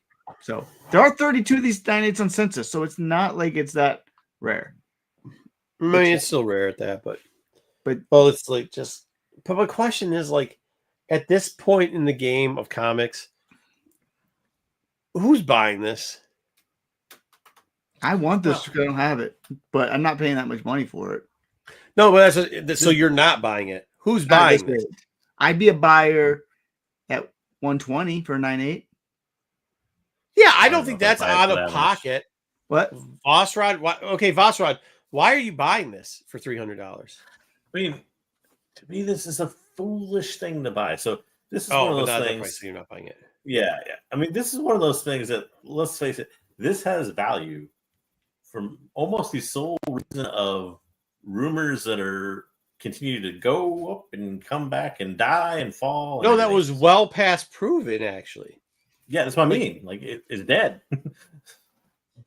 Yeah, I agree with Old Republic. Like, I'm not saying, look, I've bought this book before. I'm just saying, like, at what point does it stop selling? Like, when does it get to, like, obviously it took a big drop from 500 to 300, right? And before that, didn't this thing get all the way up to like 800 during pandemic-y times? Yeah, it was like 780, 760, something like that. I saw the high. But we have seen a lot of books. We talked about this on TAC too. We've seen like an evening out of the market. But there are what we didn't talk about are some books that for some reason make no logical sense why they are buying. Anybody I talk to that wants this book is like Vossrod, $100 for a 9.8. You know what I mean? Okay, I'll pay $25 for a good copy of this, but I'm not paying. So my question is, why are people buying this at a $300 even though it's down? And I know there's not a lot of sales that, as you said, but then it comes back to the question: why are people holding on to this book? Is it because they paid so much for it that they can't leave it, or do they think there's actual value that just isn't in this book? I guess those are my two questions. It's got to be one or the other, right? Or just stored away in some boxes somewhere. I don't know. I don't know. I mean, Dom, you would think there'd be people that would at least post it for 400. I don't even think I saw one. 200 OBO or something. What's more valuable, this or the the third printing? I don't know. But why, Dom? Why is it? Why do you think it's valuable? Why? Because the movie that was supposed to be coming out it's so-called Dawn of the Jedi. They thought that this was the movie that was supposed to be coming out. Well, remember, Actually, it was Tiki. What's his name? That the Star Wars movie that this guy was supposed to come out with, and they showed. That's not originally why these books shot up. Originally, the spaceship, the pyramid, the little, which was like all it was background during a presentation. Yes, and they fucking overwent with it. Yeah, I mean, JJ's right. The cheapest 9.8 is on eBay. Huh? Take a guess what the cheapest 9.8 is on eBay. $700. More. $800. More. Really? 12? 1,500. 900. Yeah, so that's probably as high as the book went. There is not one raw on eBay. Nobody is even putting up there saying a raw. I really want to start for 120, which is why I don't think people are stuck with it. Because if I was stuck with this book, I would put it up on eBay right now as a raw for 120. See if I got a bid. No. Wayseeker, this is the difference between you and them. They have made bad decision after bad decision after bad decision. So instead of getting out while the getting was good, it's also they're now going like, oh, I remember this book sold for $900. So it's a $900 book, and then they're getting divorced, and then their wife is like, hey, taking it to the corner spot and selling the whole lot of books that they have for $120. I mean, that's really, you can laugh, JG, but it's happening. No, I'm not disagreeing. I mean, to me, I think people that are holding this still are holding it under false hope. Okay, so let me be honest about something when it comes to Old Republic and Star Wars. They are going to take whatever they want from Old Republic and just rewrite it. And even if they use the name Dawn of the Jedi, like in a movie, it will be nothing like this. To the point where the story will have no features that are okay. Let me use. They don't want to give credit to the person who created it. They definitely don't want to do that. But like, they can take a popular name like Dawn of the Jedi, which is just a common popular name, use that and still get a little bit of drift off of it. Well, Whereas, fair. yeah, but let me remind you of Tales of the Jedi. Remember Tales of the Jedi? Yeah. When that rumor first popped up and you saw that logo and everything, and Tales of the Jedi comic, buy it. That thing's going to skyrocket because they're going to use it in an animated series and that's that. And had absolutely, besides the logo and the title of Tales of the Jedi, had how much to do with that comic in the Old Zero. Republic? It had more to do with Absolutely Ahsoka by zero. Saber-Tooth Tigers. It had more to deal with Jurassic Park than it did that. Yeah. 100%. I if you type in Flores, because that's the author, you find a raw for $200, but not listed right. It just said, Flores variant. It's not like the cover artist is famous, right? Like Gonzalo Flores. It's not like people are buying it because they want to collect Flores' covers or something, are they? No. So I don't get it either. People aren't buying it. If people were buying it, you would have more than one sale a year. I get that, but nobody's selling it either at a price that's reasonable. No. So the price of the price of Tails did. The price of Tails went up before. As soon as they announced, came out. Yeah, they came out with the CDs or whatever, the records or whatever, the record player. And as soon as that came out, people were going crazy, and the price of Tails went up. It did, and then came down. All Tails has come down after that. Yeah, this is just a weird book. I don't know. This might be a last gasp book where, like, sometimes when you see those pump and dump times, there's always a book that somebody will hold on to. Look, the this one might thing be it. JJ brought it up before. The one thing they have to understand is that all these books that are Legends Extended Universe books that came out, created by different people. They don't want to pay the people. They don't want to give the money to the people. They might take a name, or they might just take an art concept. Other than that, you're not going to get somebody. Well, they don't have rights to the characters because it's all done under. Yeah, I was going to say they don't have to pay the people anyways. It's not necessarily about. Yeah, but sometimes like the acknowledgement is what I'm saying. Like the credit, like for character created by credit or something like that. Yeah, but like even then, I don't even think it's that. I think it's just a matter of like certain vice presidents of Star Wars creative or whatever can take a concept, make it their own, and then basically own it. But the only reason I was asking that question and not just dogging on it is I think this is the book out of the list of books that we have that it's not going to really go down that far in price. There's no reason to explain why it won't go down that far in price. It's only sought for collectors to finish their runs, and they're not going to pay for it to finish their runs. You know what this looks like? This cover reminds me of freaking goddamn Disney's Dark Water. When Dark Water came out, it looked like pirates. The pirate movie. Yeah, the pirate cartoon. The cartoon Dark Water. So Thanks for that, Dom. Good input. All right, what do we got next? Rebel Heist 2. Chester's Water 140. All right, this one is a ghost. It is. You can't find this thing. I think so. This is a different story. Yeah, go ahead. Tell it. I think there's one on eBay, a raw for $900. Oh, no, Campbell. This is the Campbell sketch. Campbell sketch, by the way. But Adam Hughes. Sorry, H. My bad. Sorry. We saw this is the second one. This is the Leia. This is the hardest to find. This is the most sought after of the four. I know this isn't your favorite cover. We talked about that when we went over it. Like some of the other covers a little better.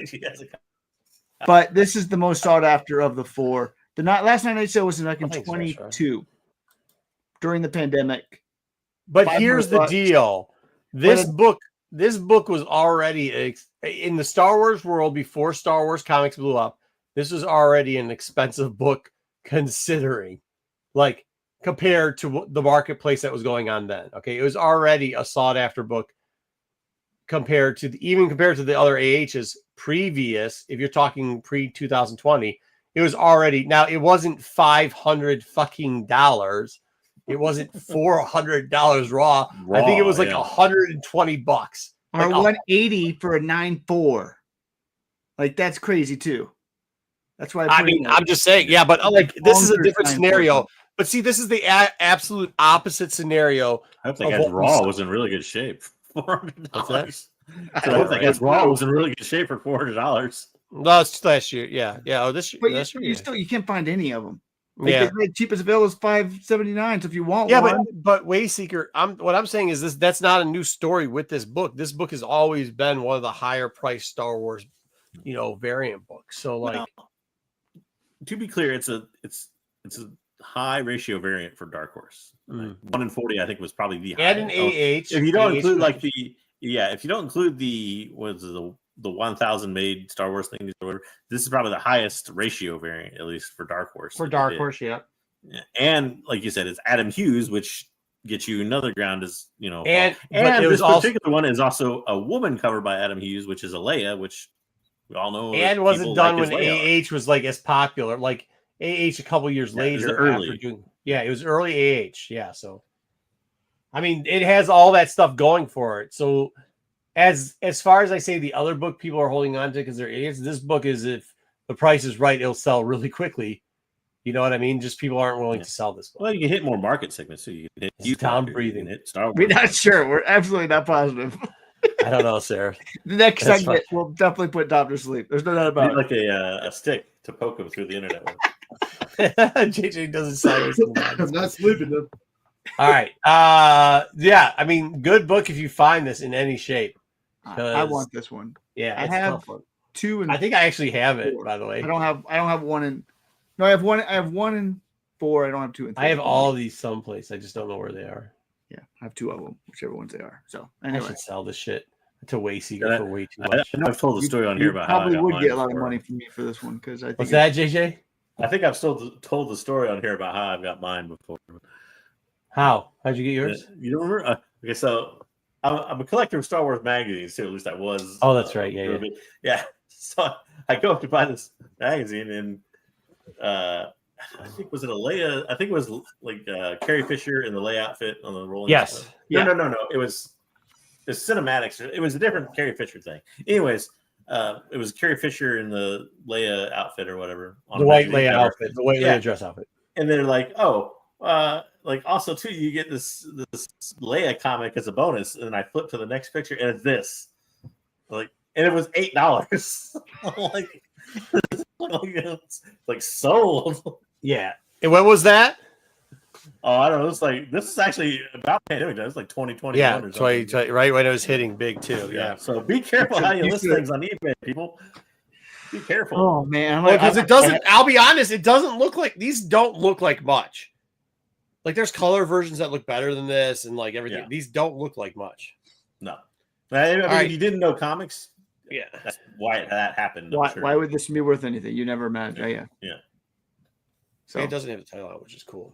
but All this one, I don't think this one's going to go down It's much. only worth as much as someone's willing to buy it for. There it is. Well, $400 apparently. Yeah. Again, we haven't had a sale since June of last year. Because nobody's offering it for $400. They're offering it for $579. All right, next is available. This one's coming down. This one's interesting. This It is sucks. Jedi vs. Sith #1, the DF variant. Yeah, because I got graded now. All of a sudden, it's coming down. There's you see the 9.6 sales is what I put on there because there's only 3 9.8s on census, and the 9.8s we've never seen 9.8 sale on eBay. So maybe it happened at a con, maybe it's happened person to person.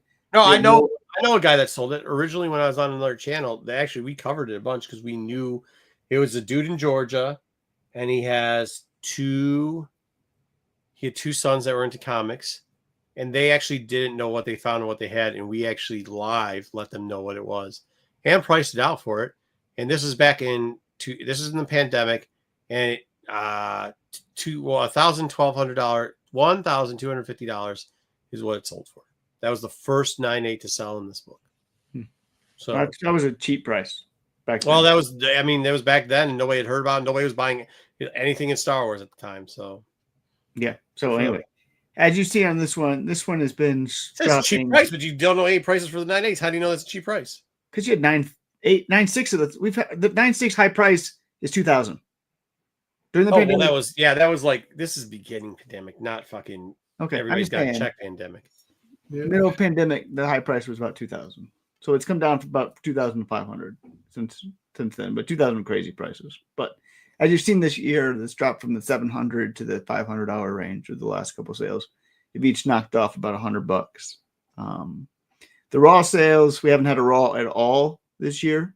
The last raw sale was November of 23. I put the June one because it was higher prices, so you've seen those two. But you've had 2 raw sales last year, one at $350 and one at $240. Just to show you how this one is continuing to drop. I don't know how much further this one drops, but Yeah, I mean, I just know is- how many more are going to be listed. That's the problem Yeah. too with it. the trajectory on this one is not great. This is one of those. So, like, I think you're gonna have two things that be true about this book. I think it's still gonna go down a little bit. Like, I don't know. Let's say it's 500 now for a 9.6. You may see like 300 for 9.6. But I also think there's gonna be a truth about it that there's gonna be a huge price disparity between a 9.8 and a 9.6. Because if you're familiar with these dynamic forces covers, there is very little fixing these sons of bitches. Yeah, When it comes to pressing and cleaning and stuff like and that. the flaking of the fucking foil. And all that shit. The foil was not real great. It flaked off. There was I don't know if you call them chips in the foiling or flakes or whatever you want to call Flakes. it. Yeah. So these were not great in condition usually. Well, they're 9.6 is pretty good condition, but they're not top condition, I should say, and very little fixing them. So I think you'll find like a 9.8 will still go for maybe like $800 while the 9.6 is going for $200 or something like that. But I mean, there's only 3 of them on there, so I think I wouldn't be surprised if there's even a bigger disparity, just because there's 25 9.6s to 3 9.8. So the 9.8 comes to market. Do we know how many of these books were made? There are 2,500 supposedly, right? Yeah. Supposedly. I don't know where they went. Nobody knows where they went because we've never seen like 2,500 of these things. The Dark Horse No, because that's how the distributor would sell it out afterwards. No. This one actually went in. You got to remember, all the Dark Horse stuff had to get out of Diamond before. This didn't go through Diamond, did it? Yeah. DF's Does went through dynamic Diamond. forces stuff go through Diamond? Sometimes, yeah. DF did. But this one was early. I don't know if this one did. Oh, so this one might not have. I don't know if it did. This is 'Cause 2000. they sell DF stuff. They sold early DF stuff. 2000. No, because how many years did DF make these books? Like, how many years? Oh, they still make these books. They still make them. You know, they still do, but I'm saying these particular ones because I know you had a couple of other books. You had Jedi. I think DF still goes through. I think it still goes through Diamond too, JJ. I know they do now, but I don't know if they did back then. Is my point. They might have. I don't know. That's a long time ago. But either way, they had to get rid of all of them. They had to get rid. It was part of the sellout. They had to get rid of all. But as far as when they started on, like, when did these start? Like 1990, like mid 90s, wasn't it? Yeah, mid 96, I think. Yeah. That's on. You know, some of these books are definitely hard to find. I'm still looking for the Twin Engines of Destruction, the Boba Fett book, the autograph one. Well, that one's different. That's just because it's signed. Yeah. It's the same cover and everything. Signed. Yeah. Mm-hmm. Yes. Those they actually sometimes sold through. Was it QVC? Yes. Network or something. They used to sell like the signature books through like one of those. I remember who it was. There was a guy who also had a channel on public access who would sell that shit. But it was like it wasn't a naturally broadcast one; it was regionally broadcast, and he would sell the shit. I remember like there was a jewelry guy too. Yeah, it would do like Beanie Baby. Yeah, it'd be like jewelry coins and then comics like a 3 hours. You see the baseball card guys. It was baseball. There was one that was baseball cards, comics, and then Beanie Babies. He went to Beanie Babies. I remember my mom watched those Beanie Baby ones. She loved that. Yeah. Oh, but all right. I don't. There's for how many of the copies there are of this thing. I don't understand why it's so hard to find these things. That's the thing I don't understand. It's in people's freaking boxes, man. The long boxes. No, I don't think it is. I think collectors have these, and then, I think it. I'll be honest. This is a harder. When I saw that book in 2019, that was like I was like, oh, I've seen this book one other time. I've probably actually in real life only seen this book like a handful of times. It isn't. You don't see it a lot. You just don't see it a lot. Like you don't see it. Like it's not like I mean you've been to more cons than me, especially recently, Marco. But it's not one where you walk around at a con and see it on a wall either. You never see it on like a wall book like that. I mean, no, you never see exactly. You never see it on the wall. But I've seen all types of. They're there all the time, but I've seen all types of wall shit, but I haven't seen this. So that's what I'm saying. I just don't get it. I just don't get it. That's the thing I don't understand. But all right, they're somewhere. Yeah, you're back in your long box is back there, Waysiga. I don't have one. I I wish the long box was full of them, but I don't have one. I have one. I've always wondered Wizard. if there's like some Dynamic Forces employee that was like, "Hey, can I take these home?" Yeah, sure. Yeah, It takes like 20 of them home or something. Yeah. The Wizard Maul, Son of Dathomir. This one was limited to 500. You know what? Go back. You know where it might have gone. You know what might have happened to this. If it was diamond, you have to remember when people were buying out that shit, they were putting it in like one of the most common places for them to store because it was very I cheap. remember seeing these in the diamond dump. When Diamond did the big dump, Wrong. when they did not the Diamond dumps, but when they did the Dark Horse dump, because they had to do that Dark Horse Star I Wars. still remember that, but I don't know. But yeah. Okay, Right. so I just don't remember it. but a lot of stuff around those times would get put in truck trailers because truck trailers were cheap.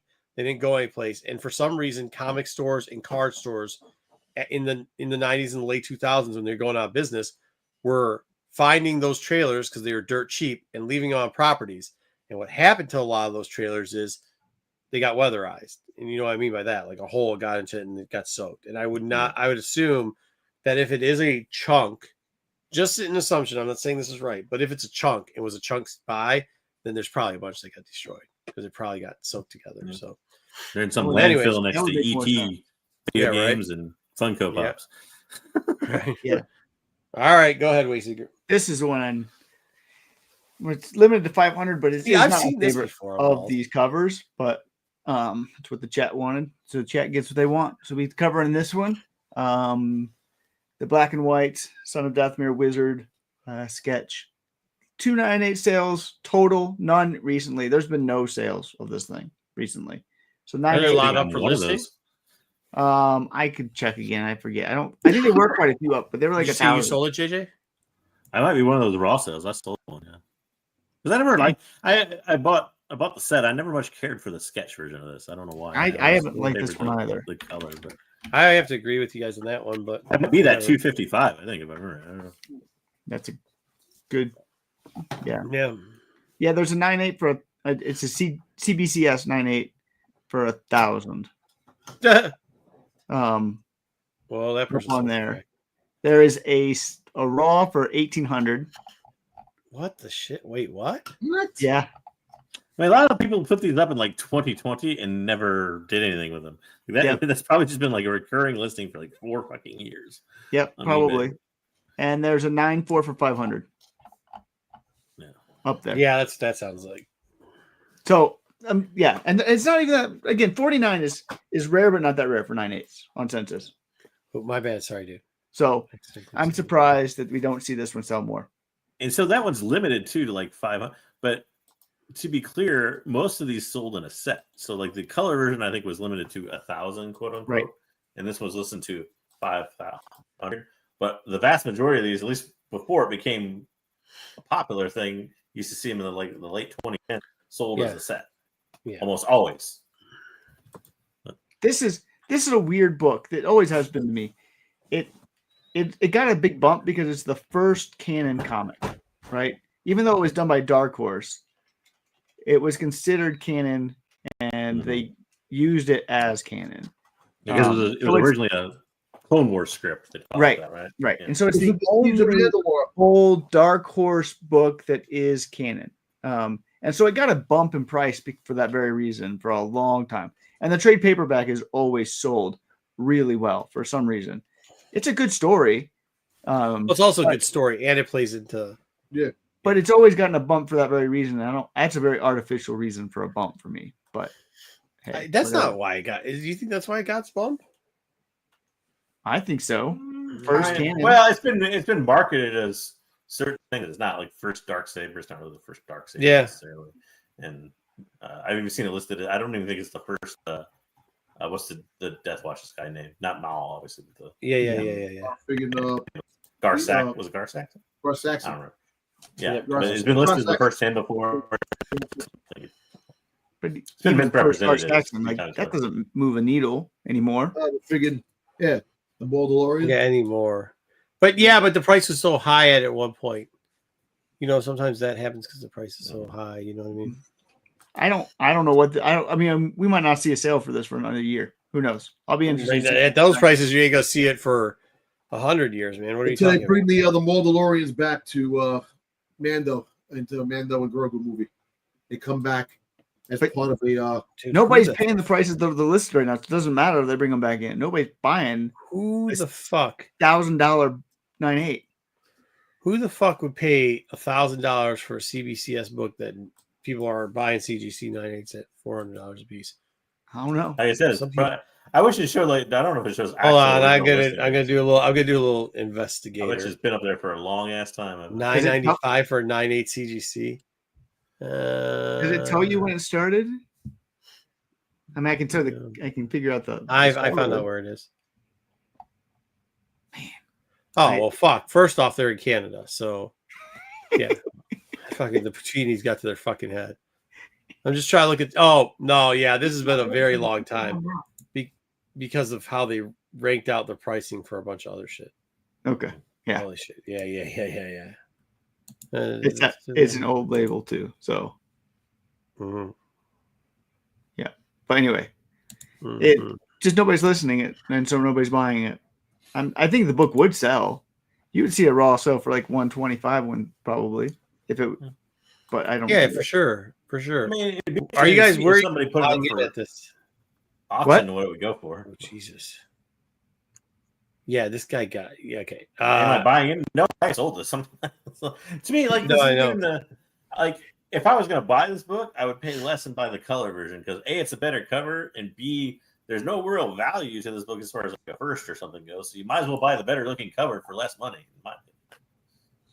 But Yeah. I wouldn't mind paying get a 9.4 for $500. You can't press this cover, right?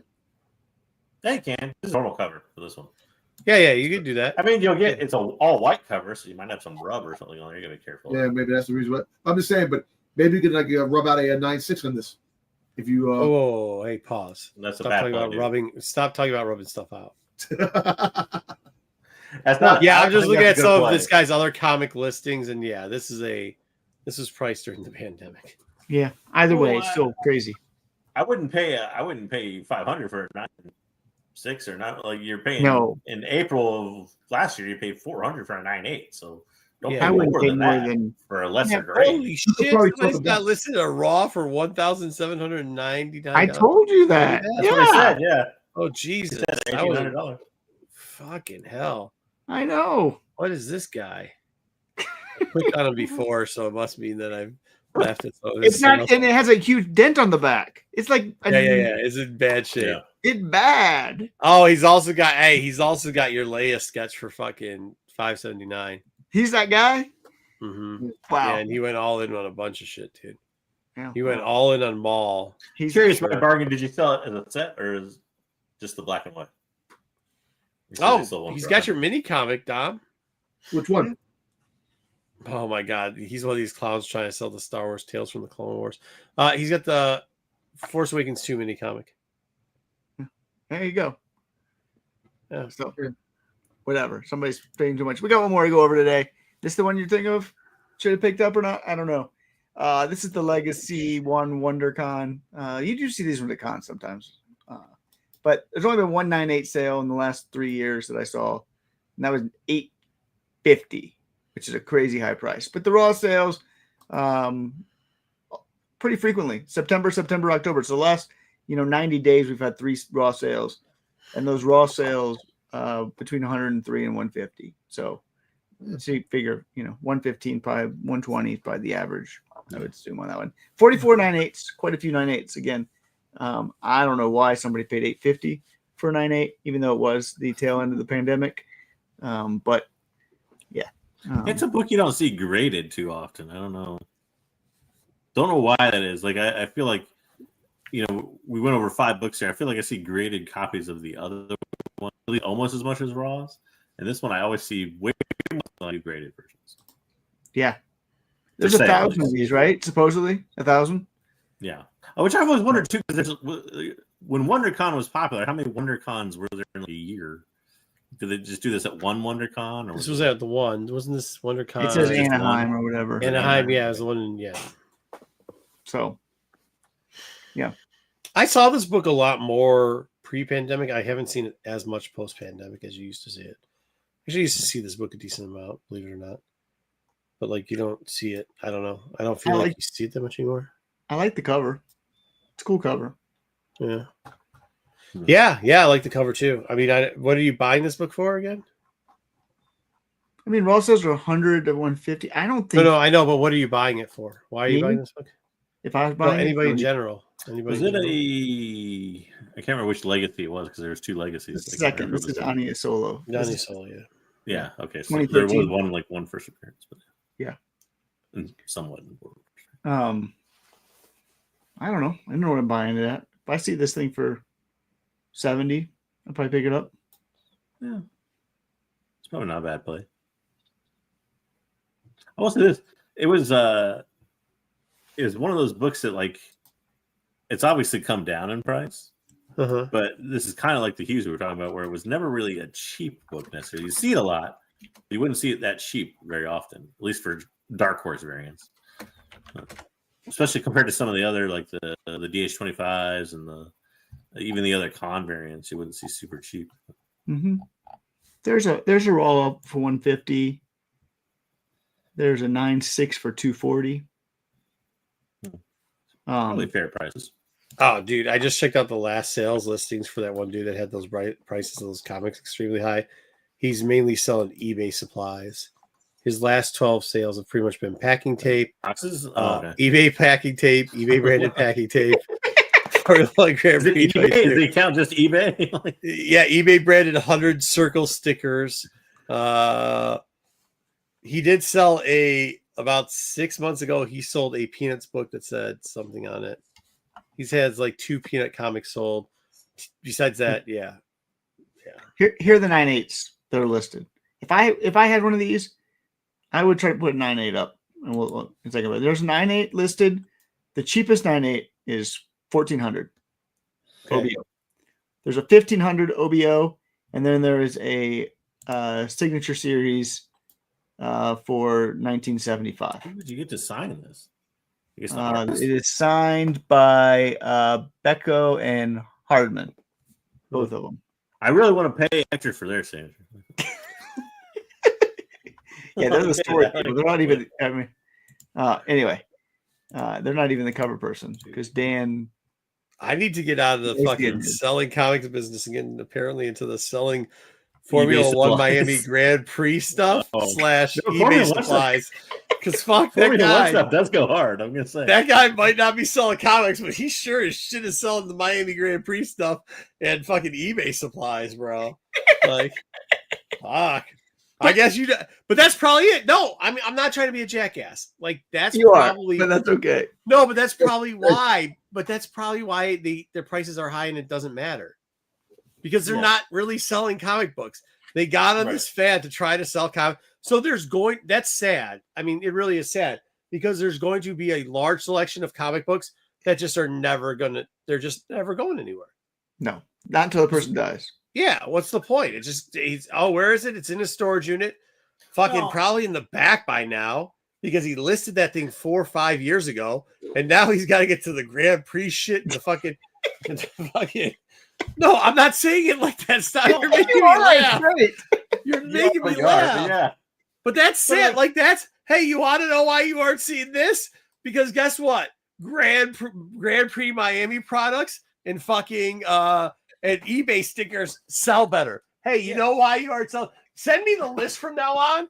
I'm going to look the books up and I'm going to give you what the seller's been selling recently. Okay. With the high, give me like 2 of the high prices. I'm going to look it up real quickly. Actually, I kind of like this game better. We had a question in the beginning about this fucking book. Okay.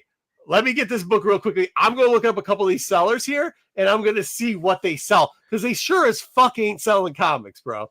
If your eBay list, and I'm not knocking them, they're selling a bunch of shit. But if your eBay list and you're selling 100 fucking items a month, and in 6 months period you only sell 2 comics, you're not a comic book seller, bro. You're an eBay seller, but you don't sell comic books. That's what I see it on eBay and other platforms. To be honest, of the fact that like being like a jack of all trades type seller. And like people that buy up storage units or something is a good example. Like, like they may do a little bit of research in the thing and like, okay, I found this comic. It looks real weird. Let me look it up. Oh, the last sold was July 2022 for $1,200. Well, that's clearly what I should list it for now. Not exactly, because now it's just never going to sell at $2,200 or $1,500 or whatever. It's going to sell for far less. Chicago Comic-Con exclusive from Malibu's Comic. Well, that's a ticket. That's about a year ago. The last time they really actually sold a ticket to a Comic-Con? Yeah. They also sold a new Lacrosse Miami. No, yeah. So the most probably a year ago. Crypto.com. The last is they sold over a year ago. They sold like 5 books out of 32 sales. I mean, they sold a Hummel, Puppy Love. Yeah, you're right, JJ. You're exactly right. What this person does, they literally, what they probably do. They probably get they sold a Dead Man Gold Label figure. They probably get the top 500 items that sell, right? And they go through and they try to pick up those items and then list them as fast as they can. Yeah, this one they're selling $900, trying to get $900. This the last awesome. thing they've listed, period, was in May. So why we typically don't pull up eBay sellers on here is because we don't want to shit on people who watch the show. But these motherfuckers aren't watching the show. So we're gonna be pulling this shit up because I find this shit humorous. We probably lost only 3 sellers that were doing it. There's nothing inherently wrong with like doing trying to sell multiple things, but the fact is you're gonna make it hard on yourself when you don't know a certain market because then you're gonna list something. Yeah, because then you can never sell it. Yeah, and you're gonna lose money. Like if you let's say right now, if you list that comic right now for the proper price of $1,000 and you only have $200 in it, you can make $400 profit, right? But when you list it now for an incorrect price of $1,200, it's never going to sell. It's going to sit there, and if it keeps dropping in value, your money's just dying. Yeah, and you're never going to sell it though, which is part of the problem. You're never going to sell it for $1,200 unless you find out the correct market value. Ooh, that's on my comic shop, so we can't see what the seller on that is. But we can do this one. 900. That's the one I looked up. That's no, one. This is a comic person. We're not going to. No, look at their last thing they posted. I said the last thing they posted was in May. They're a comic person that is not in comics anymore. You see that all the time on Macari. One comic since people May. list things on Macari and they're like 3 years old. They haven't listed anything on Macari for like 2.5 years. Oh shit! No, he hasn't sold it.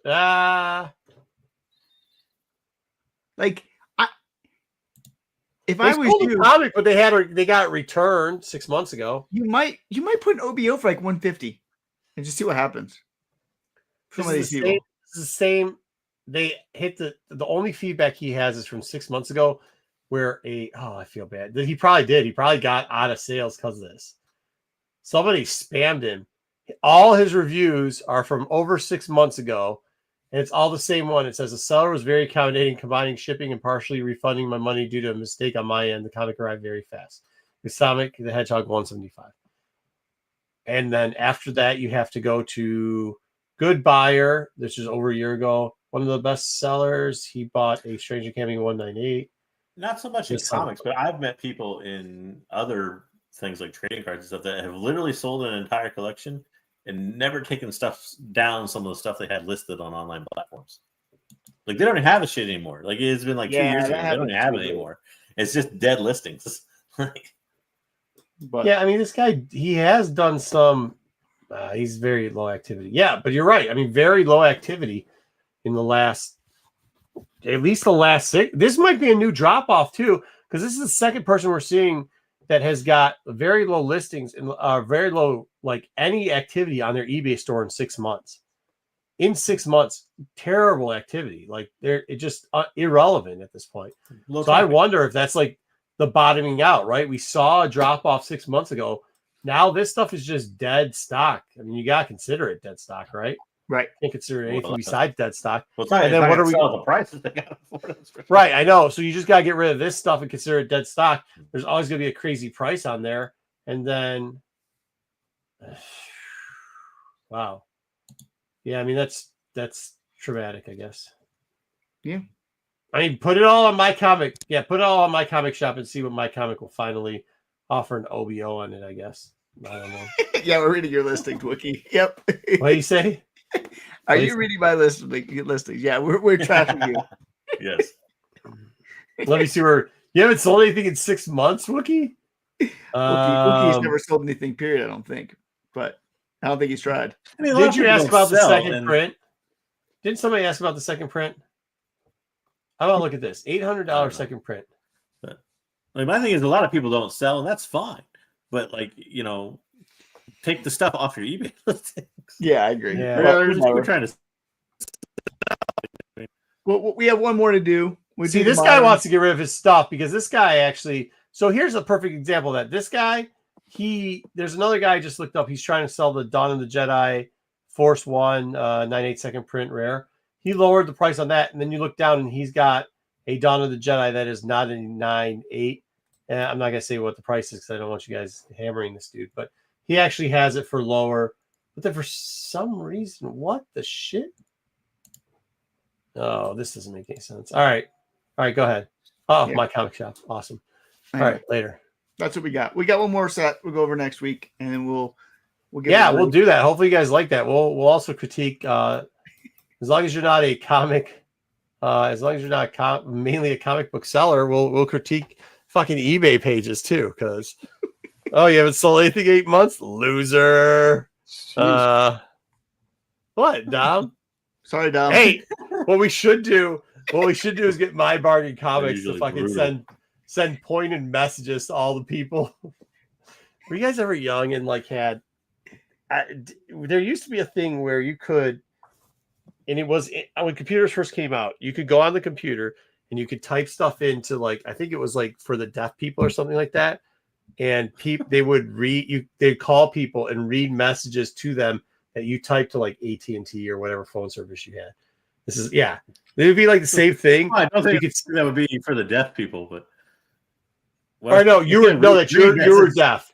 No, I think it's you're deaf or something like that. I can't remember how it worked. Oh. My buddies used to do it all the time. So I get phone calls and they would say, I remember I think it was for people that were sight impaired, wasn't it? sight impaired, whatever it was. But they type out the computer. I get these random like calls on my house phone and pick it up, and it'd be like, "Yes, I would like to hide my cucumber." Like my friends would just send me it was the dumbest shit ever. Was it teletype? Or something like Yeah, that? I don't know. Teletype or Whatever, something dude. like It was hilarious. But the other thing that same group started is when Craigslist came out. One of my buddies, who now, God bless him, he's found Christ. He needed to. This dude was in a thong during my wedding, breakdancing in front of my 80-year-old uncle and aunt. So he had problems, just too many problems. But he used to do this thing. He's like, hey, check this out. And when Craigslist first started up, he would just start sending offers, random offers to people, but not even to buy, but just to tell them that their shit was overpriced or garbage. And I think we should start that with eBay. I think we should start making OBOs for $1. That still happens. Go on certain live selling platforms occasionally. Yeah, no, I know on the live sellings they do, but some of these guys we might have to lower it down. I just always remember there was this one. It was you ever see it was big in the early 2000s. They do pictures on canvas, and they were that spray painted art stuff. Talking about hip hop. Yeah. So there was one. It said respect to the past greatest artists of all times. It had Biggie, Tupac, and then it had Left Eye. But I can't remember who the third person was. But whoever was, my man was he goes, that person sucks and shouldn't be in it. And it got in the back and forth chat with this guy for Craigslist. And this guy wanted to kill him at one point for it. And then he goes, look, I'll give you $10 just to burn that fucking picture so nobody has to see it. I think we should do that. Is there a way we can get away with doing that on fucking eBay? Is there a way we can get away with doing that? Because I think we should. It's going to be a new segment. We're going to come up with. I think you should burn this because your prices get way too high. Star Wars listings that need to be burned. Burned, yeah. Holy shit, dude. We might come up with that segment. I gotta call Tay now and ask him what the fuck that picture was, dude. That's hilarious. All right, we got one more segment, right? Do we? Oh, you guys are gonna talk about the book that I refuse to fucking deal with. I didn't do it. We're gonna do Was I a supposed to? spoiler thing. We're gonna have one viewer. Wookie's the only one that's gonna care about this one. No, he's not even gonna care. He's just gonna stay here because he hates it so much. Wookie might actually not stay because I think me and Dom can leave. Dom, let's have a good night. You got to stay, Marco. There's a question on here which you got to talk about. Oh god, I don't even care. Actually, Even you're the way gonna this be- art you're gonna looks be- makes me want to just punch somebody. No. Let me say, you're going to be surprised by my reaction to this book. That's all I'll say. Tap and whatever You that like fucking haircut the other thing I has liked is just it fucking more than I thought I did originally. Okay, I'm interested. not me. All right, Marco, you can't go anywhere. You got to stay for this one. So this book is the main characters of this book are these three. One's a Padawan and two younglings. We've known the younglings before, Tep and Kildo. We've seen them quite a bit. They are the future stars of the High Republic. Solomon. Fuck no. These are like nobody fucking cares. We've got this is the third book with these characters. So Why does Cal Ladman have a No, fucking not Cam's robotic new, neck? right? Cam's new, right? Cam, what? Cam is new. Cam is new. Is he a right? robot? No, he has. Okay, so he has he suffered an. They don't really go into a lot of the detail because they don't tell you the full order, no. But I don't think. But he suffered an accident and has a voice modulator basically to talk. Yeah, he like fell off. Oh, he smoked too many cigs and then he's got one of those fucking Yeah. voice He things. got in a Yeah, he got in a throat cancer speeder coming. accident. He got in a speeder accident on Coruscant. That's all we really know. Somehow only damaged his throat. Weird. Yeah. So he's got Well, too bad he didn't fucking die. he's actually a decent character. Damn. I doubt Dom wanting to kill kids. Marco wanting to kill kids like Dom over there. He's Yeah. actually a decent character. So this is my first audiobook with these characters, and man, this narrator is horrible. That does these kids books. I'm no wonder you hate these kids books because the Yeah. narrator Tep sounds like the most annoying 4-year-old of all time. Well, first Okay. off, its name's fucking Tap, so it They're- can't be that. They're 12 years old. Like no 12-year-old talks like Let me- that. Let me cover one thing here of the fact that okay, so it has a narrator. I'm actually familiar with his narrator because he. First he off, actually its does- name's Tap, so don't sit your fucking get off your high horse. Okay, No, go no, ahead. but you don't 12-year-olds don't talk like that. Go on. No, How would no, you? he's right. Like the tap, the sound of him doing tap wanted me to stick an ice pick in my ears. It was horrible. But I know the guy that does the voiceover for this. No secret, I watch anime. He does a lot of voice acting for anime, especially. But when I went through my memory and even went on Wikipedia when I first started listening to this and looked, he's never voiced a girl before.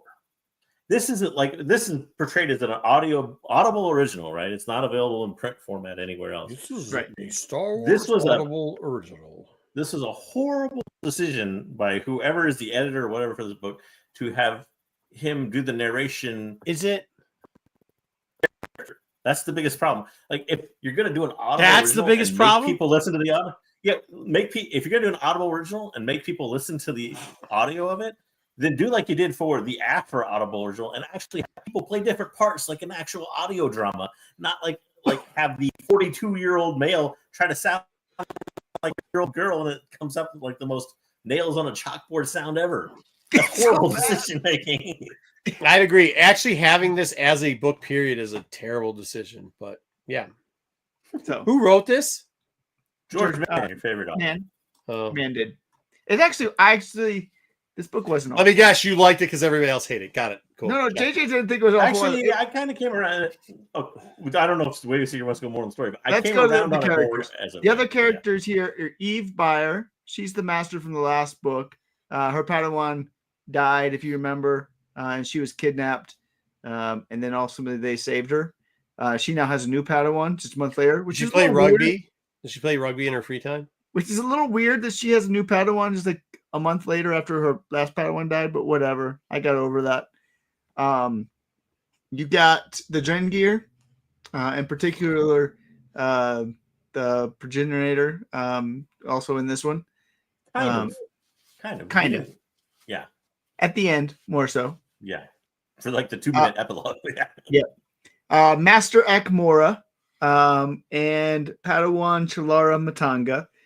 They are stationed on Iram. They play a very small little part at the beginning, and then you got the Hurricanes, which were a Nihil group that left the Nihil because the Nihil abandoned them, and now they hate the Nihil, but they still wear all the Nihil gear. They're the Wolverines. Hurricanes. So They're the Wolverines from Red Dawn. It's pretty much the best way to describe it. that's the main characters. But really, this book just revolves around these three characters. Tep, Kildo, and Cam. So It takes place on Iram. If you remember, Iram is where Starlight Beacon crashed down. It's been a bunch of stuff from Phase 1 as well.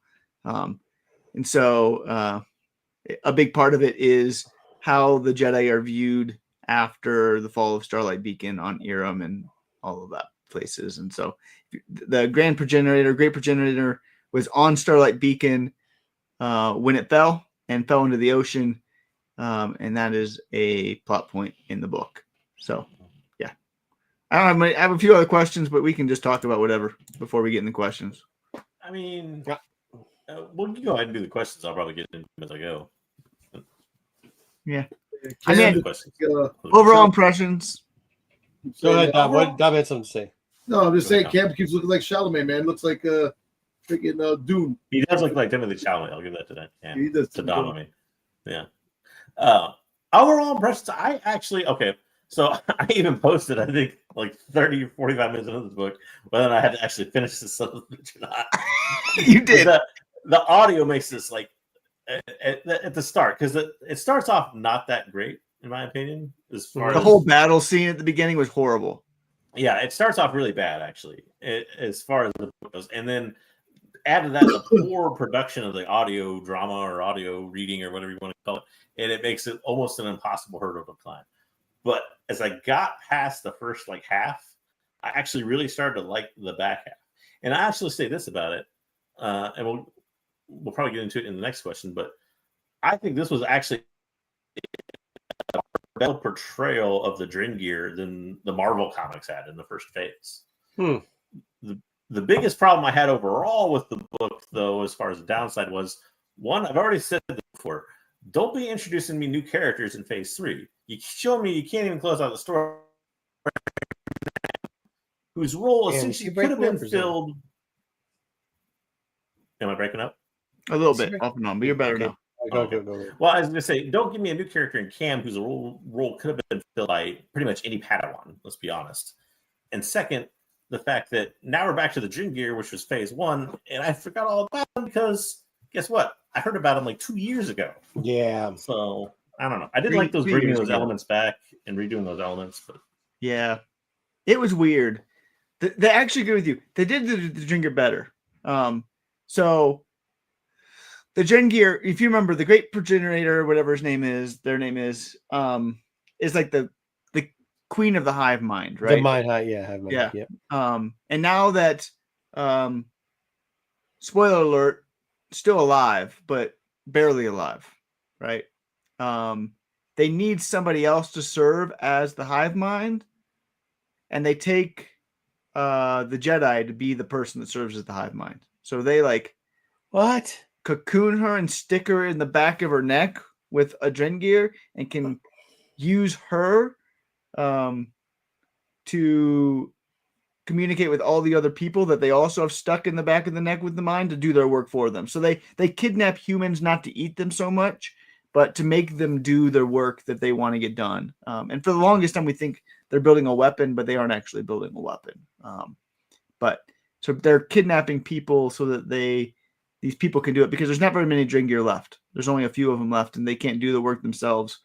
And so they use the humans and their slaves, basically.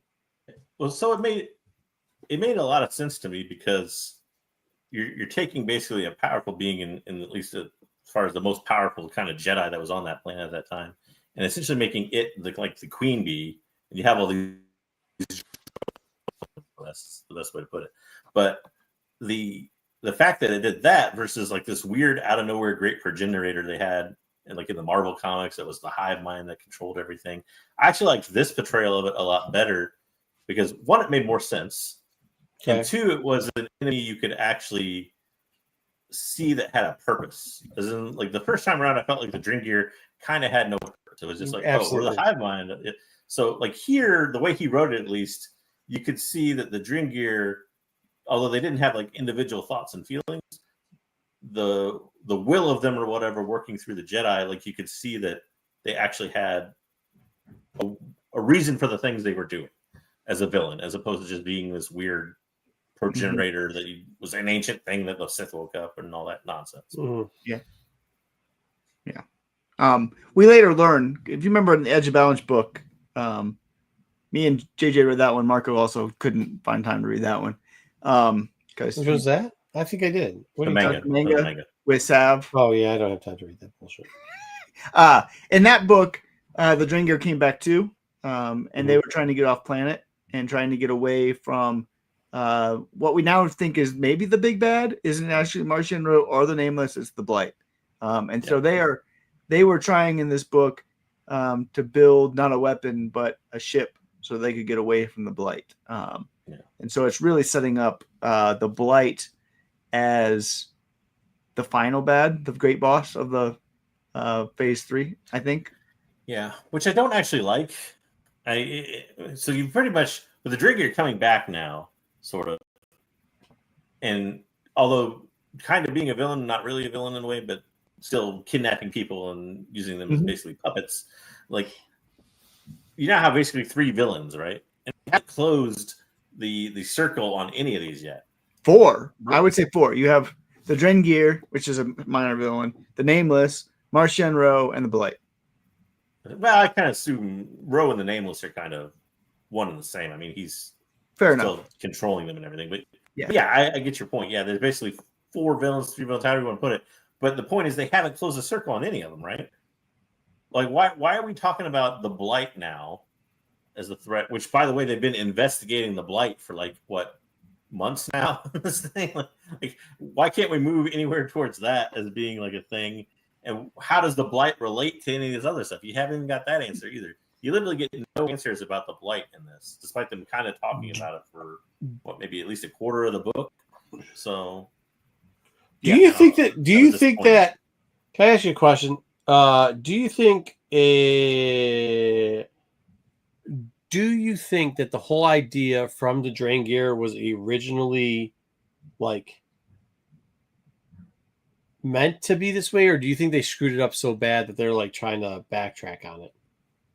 You see what I'm saying? I think because I'll be honest, he may have been forced to include the Great Progenitor kind of in the epilogue, but he pretty much sidelines that whole idea of the Great Progenitor for almost the entire story. It's almost like he didn't want to put it in the book. It just kind of had to because of the location, right?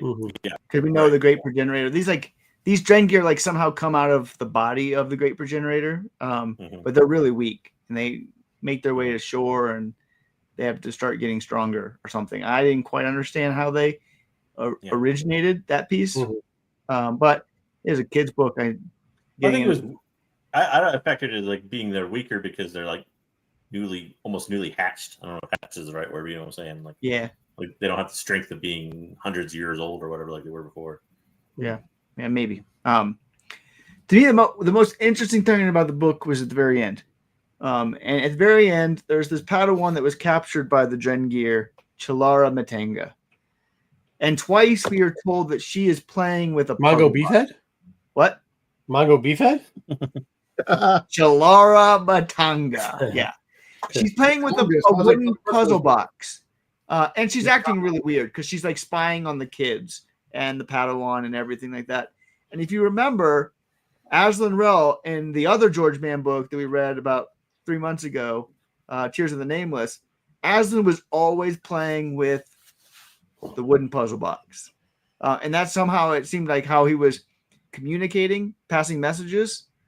So it almost made it seem like this Padawan was somehow communicating with Aslan, who is also, we know, on Bianchi and dealing with the Drengir from the Edge of Balance book. So, they pass it off here as it's tradition in our home planet or something, right? If I remember right. It was like like the puzzle boxes are like from her planet.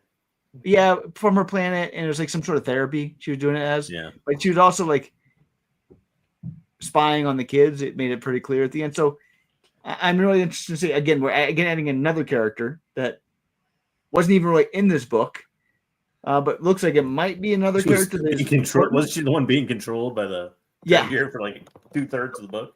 Yeah, might be important going forward, and might have a connection to Aslan. No, which we've never heard of before. Yeah, but So- who gives a shit at this point, Wayseeker? I want to know Even- what's happening. No, I'm bullshit. invested in this. Bullshit. Bullshit. No, that's Stop. not bullshit. Stop. I mean, I'm Stop. kind of of two worlds. Like, to me, I like to make the theory and connection that it's going to be important in my mind because I spent time on it. But at the same time, I also don't think so. Just because, listen, I don't know. I'll put it this way: they have to start closing the circle on this shit. Like, Right. I have to start That's figuring exactly out why it. characters and villains Thank exist in the damn High Republic. Thank And you. what they're doing, and like, Thank you. like we haven't addressed any of the actual Thank you. plot I'm not points, like the disagreeing with inclusion the- wall and all that. Like, Yeah, Are you stop saying- acting like you give a shit about that. I mean, when we'd rather have I like Aslan. I care about Aslan. I do No, care. shut up. Shut up. No, you like Aslan too. No, but that's not the point. You're trying. Yeah, JJ. Sorry, JJ's making a good point. Let him finish so I can keep saying that Wayseeker's for shit. All right. well, I say Wayseeker's correct. Like I said, in that, like, I want to see how these things relate to each other. But the problem is they keep creating new things that are supposed, and then not Exactly. telling me how they relate to it. I'm Like, not yeah. disagreeing with that. I completely agree with that. I said that we don't need a new Padawan. This we barely even was mentioned in this book, who's clearly they're setting up to be important for Seeds of Starlight Part 2. Do we need Seeds of Starlight Part 2 No. after this? No. I don't The think story we actually- do. Like I said, the story wasn't half bad, but I don't want another one of it. It's going to be the Gen Gear coming back again. I hope not. Once again, nobody wants that. You just like, yeah, it's exciting. No, nobody wants that shit, Wayseeker. If it closes up, if it starts closing up things, I'm okay with it. It's not going to though, because they don't. When have they closed up shit so far? Name one thing they fucking closed up. They haven't. They just brought back the Drain Gear in this fucking shit book, bro. Stuff we don't care by plugging somebody in the back of the fucking head like it's the Matrix. Like nobody wants that, dude. Stop. Nobody believes that, man. It You wasn't can call bad. shit when it's shit.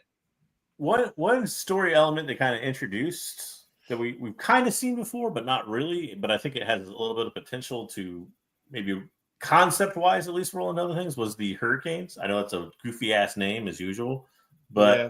the concept of like a rebel Nihil faction, like that basically splinters off from the Nihil because they hate what they're doing or they were wronged by them or whatever reason, is interesting because then I think he cares like Lorna D, who like, what if she led this kind of Nihil rebel faction?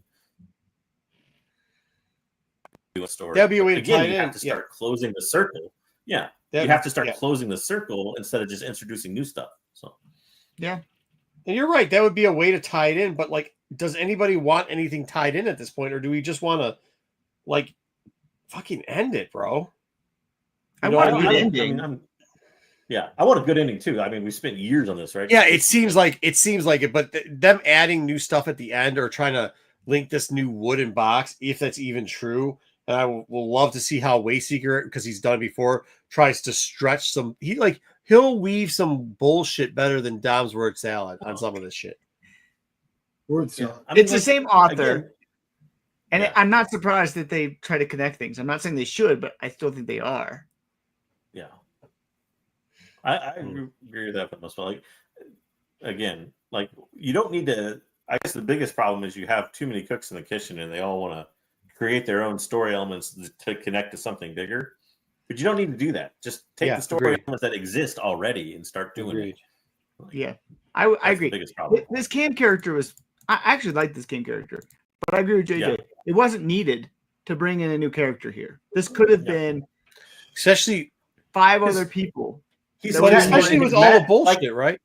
Well, he's Go also ahead. he's the same kind of Padawan character that we've seen before, right?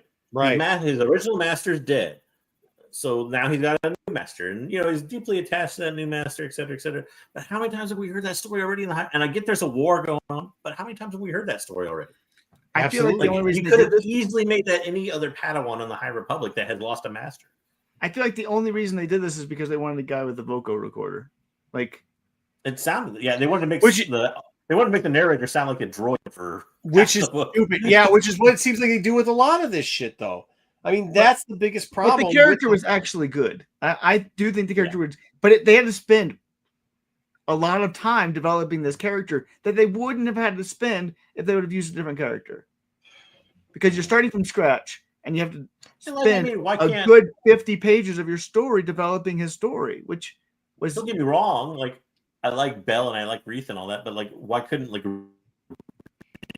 bike accident and need a vocal? Like, I mean, you could have done that with any character. It wasn't Yeah, like you it was could an have original anybody there. character Yeah. necessary for that. Like, it's for one thing, they're in the middle of a war. Like accidents like that could happen all the time. Like, Sure. you Yeah. know, so I agree. I think that I think this so far, what you guys explained is really the epitome of what is wrong with Star Wars: The High Republic. I mean, bringing back characters More or nobody less. gives a shit about, introducing 2 or 3 characters that doesn't really matter, trying to link up, rightfully or wrong, if Wayseeker is right or wrong about it, we'll see. But like saying that, oh, this character is going to have some type of relevance because, because they were playing with the fucking box because we're going to introduce a new element. And by the way, it'll probably be very subtle and be like, yeah, they were talking to each other and then never explaining it. Like Yeah, they've might done be. 100 times over. Yeah. I mean, this it's just character no. I too. don't like. So when you say, but Wayseeker, when you're saying I'm interested in this, no. I'm interested No. to see if they develop it, because if you're putting in plot lines and you're foreshadowing something, then actually use it. That's what I want to see. Eve Byer. But they're not. We know they're not going to. I hope That's the problem. Eve Byer is another character which they've now used twice. Neither of them have been memorable for this character. Yeah. But again, that's another thing where you could have used pretty much any Jedi Master in this role. Yeah. I mean, you really could have. The Hurricanes were fascinating. They were one of the more fascinating parts of this book, though. They were new characters that actually made sense for what it was to have like a, the Nihil have abandoned. Of course, Starlight Beacon crashed there, and the Nihil have abandoned this thing. That makes sense. I mean, you're gonna have every book. You're gonna have some new characters, right? Right. But as far as like the main villains and the Jedi goes and all that, like that's kind of where you need to stop with the new characters. Give me new like original characters like the Hurricanes or that, so you can then use that new element to add into other stuff. But like, don't start giving me not add in to finish off. That's the problem. Well, yeah, to start closing to be the right. But the Hurricanes do that. Yeah. The Hurricanes do that because you would find Nihil that got stuck on the other side of the storm wall and just left there, and they're mad because they can't get back to their people. I mean, but once again, that's what I'm saying. Like, we're introducing new characters now, and we're introducing the wood box now. Instead of that, introduce stuff that finishes the story. None of those other things you said finish the story. We're actually still going back to Iram, for fuck's sake. Like, girl, come on. Originally, I had a big problem with that, like going back to where the thing landed. But for the story, it made a lot of sense because we don't need the the people story. they relate to and stuff. But well, I mean, you're gonna have like, why wouldn't you go back to where Starlight crashed in a way? But we should have done that. They should have done that during Phase 2, Jedi or JJ. They should have done that during Phase 2. Like this book especially reminded me that Phase 2 was a huge fucking waste of time because there's nothing relating back to Phase 2 in any of this stuff. So, like, Phase 2 was the biggest waste of time I think I've ever spent time on for Star Wars in a long time. Like, you could easily, and it even because there's elements of like Starlight. So Starlight crashes at the end of Phase 1, right? Right, very end. And there's elements in the story where like I had to go back and like in my mind and be like, did that happen? Oh yeah, that did happen. Stellan Geos did pilot it, and I, but I had to jog my own memory to kind of figure some of that stuff out. Like, it shouldn't be that way necessarily. Yeah. All right, get us out of here, Wayseekers. I'm sick of talking about the shitty book, and we're losing everybody. Part 2. Me and JJ will review it because Marco won't listen to these books. We do have the audio. You actually might not review. If our numbers keep getting this low reviewing this book, we won't be reviewing it either. we will not be. Doesn't matter. You didn't put it in the thing. The audio drama by Cavan Scott comes out in 2 weeks. So that'll be our next book we review. That's the High Republic main adult. Tempest Breaker, I think is his name. Tempest one with, I know Marco's looking forward to it because he did a really good job with Lorna D book last time. So that's one of your favorite books from the High Republic. Before they took a shit on the entire High Republic. You got to remember, opinions can change. This one's an audio drama too, so it won't be like trying to talk like a 7-year-old girl. But that tap was horrible. Yeah. Like you can't do And that's not for the Hated- narrator, hated but that. man, you can't do a 12-year-old girl But, sounding like yeah, that. it's kind of the fault of the narrator, but it's not. I mean, it's like saying like hey, your football team was 0-16 like the Lions, and then turn around next year and go to the playoffs. Like, But you're right. It was like listening to oh, no reaction. Come on, somebody Marco. scratch a Yeah, chalkboard. whatever. That's how bad it was. No, it's like if you fire a car. No, you know what this has been like? It's about if your team was making the playoffs 2 years in a row, you fire the coach instead of hire some fat tub from fucking Patriots, and they ended up putting your fucking team into abysmal for the next 4 fucking years, not making the playoffs and having an overall fucking losing record by more than 50%, or being a Dallas Cowboy fan. Either way. Losing. Come on, man. Yeah. Anyway, that Slow was. down there, buddy. Slow down there. But yeah, that was the book. It wasn't as bad as Marco thinks it was, but I'm listening to it. But It is. No, it is. You want to know why? Because it's a waste. It's a fucking waste. It is. So it is. That's that bad. Fair enough. All right. Well, thank you for that, Wayseeker. I hope I hope they start ending High Republic anytime. Anytime now. Anytime now. I could see down the future that they cancel all this shit and make it Legends, and say it's not even part of the damn freaking. they aren't going to do that. That's I how don't they're think gonna do it. They're doing that twice. They're already going to do a prequel. We already know what they're doing. They're going to do a prequel series on it. We know this already. I think we're looking forward to the prequel series because I think it's going to focus. I Not hope on- you want to know what? I'll be perfectly honest, Wayseeker. I hope if all the writers just want to come and write good fucking stories instead of doing what they are doing in this back half of this horse shit, if they just want to write good stories, which we know some of them can, then yeah. But if they're gonna fucking do other shit, and this is just gonna be a side fucking dog shit project where some writers are gonna sit there and try to pat themselves on the shoulders for saying we put something in a fucking book, and other ones are gonna be out there doing anything, and God bless them, it's their right to do whatever they want, but do other shit instead of writing and just get a paycheck from here, then yeah, Wayseeker, I'd rather them not do shit. I don't think that's what's going to be going forward. I think the problem is, and JJ mentioned it too, you have too many cooks trying to line up to one ending, right? And that's not what the future is going to be because it's not going to be phase 1, phase 2, phase 3. It's just going to be story. Wayseeker, part of And I that feel like all was- those cooks are cooking a slightly different dish too. Yeah, is the they problem. are. Oh, besides, You Did I broke just go? up. Is that Yeah, you're breaking up. We can't hear you, you were Marco. breaking up there for a second. hold on. All right, back.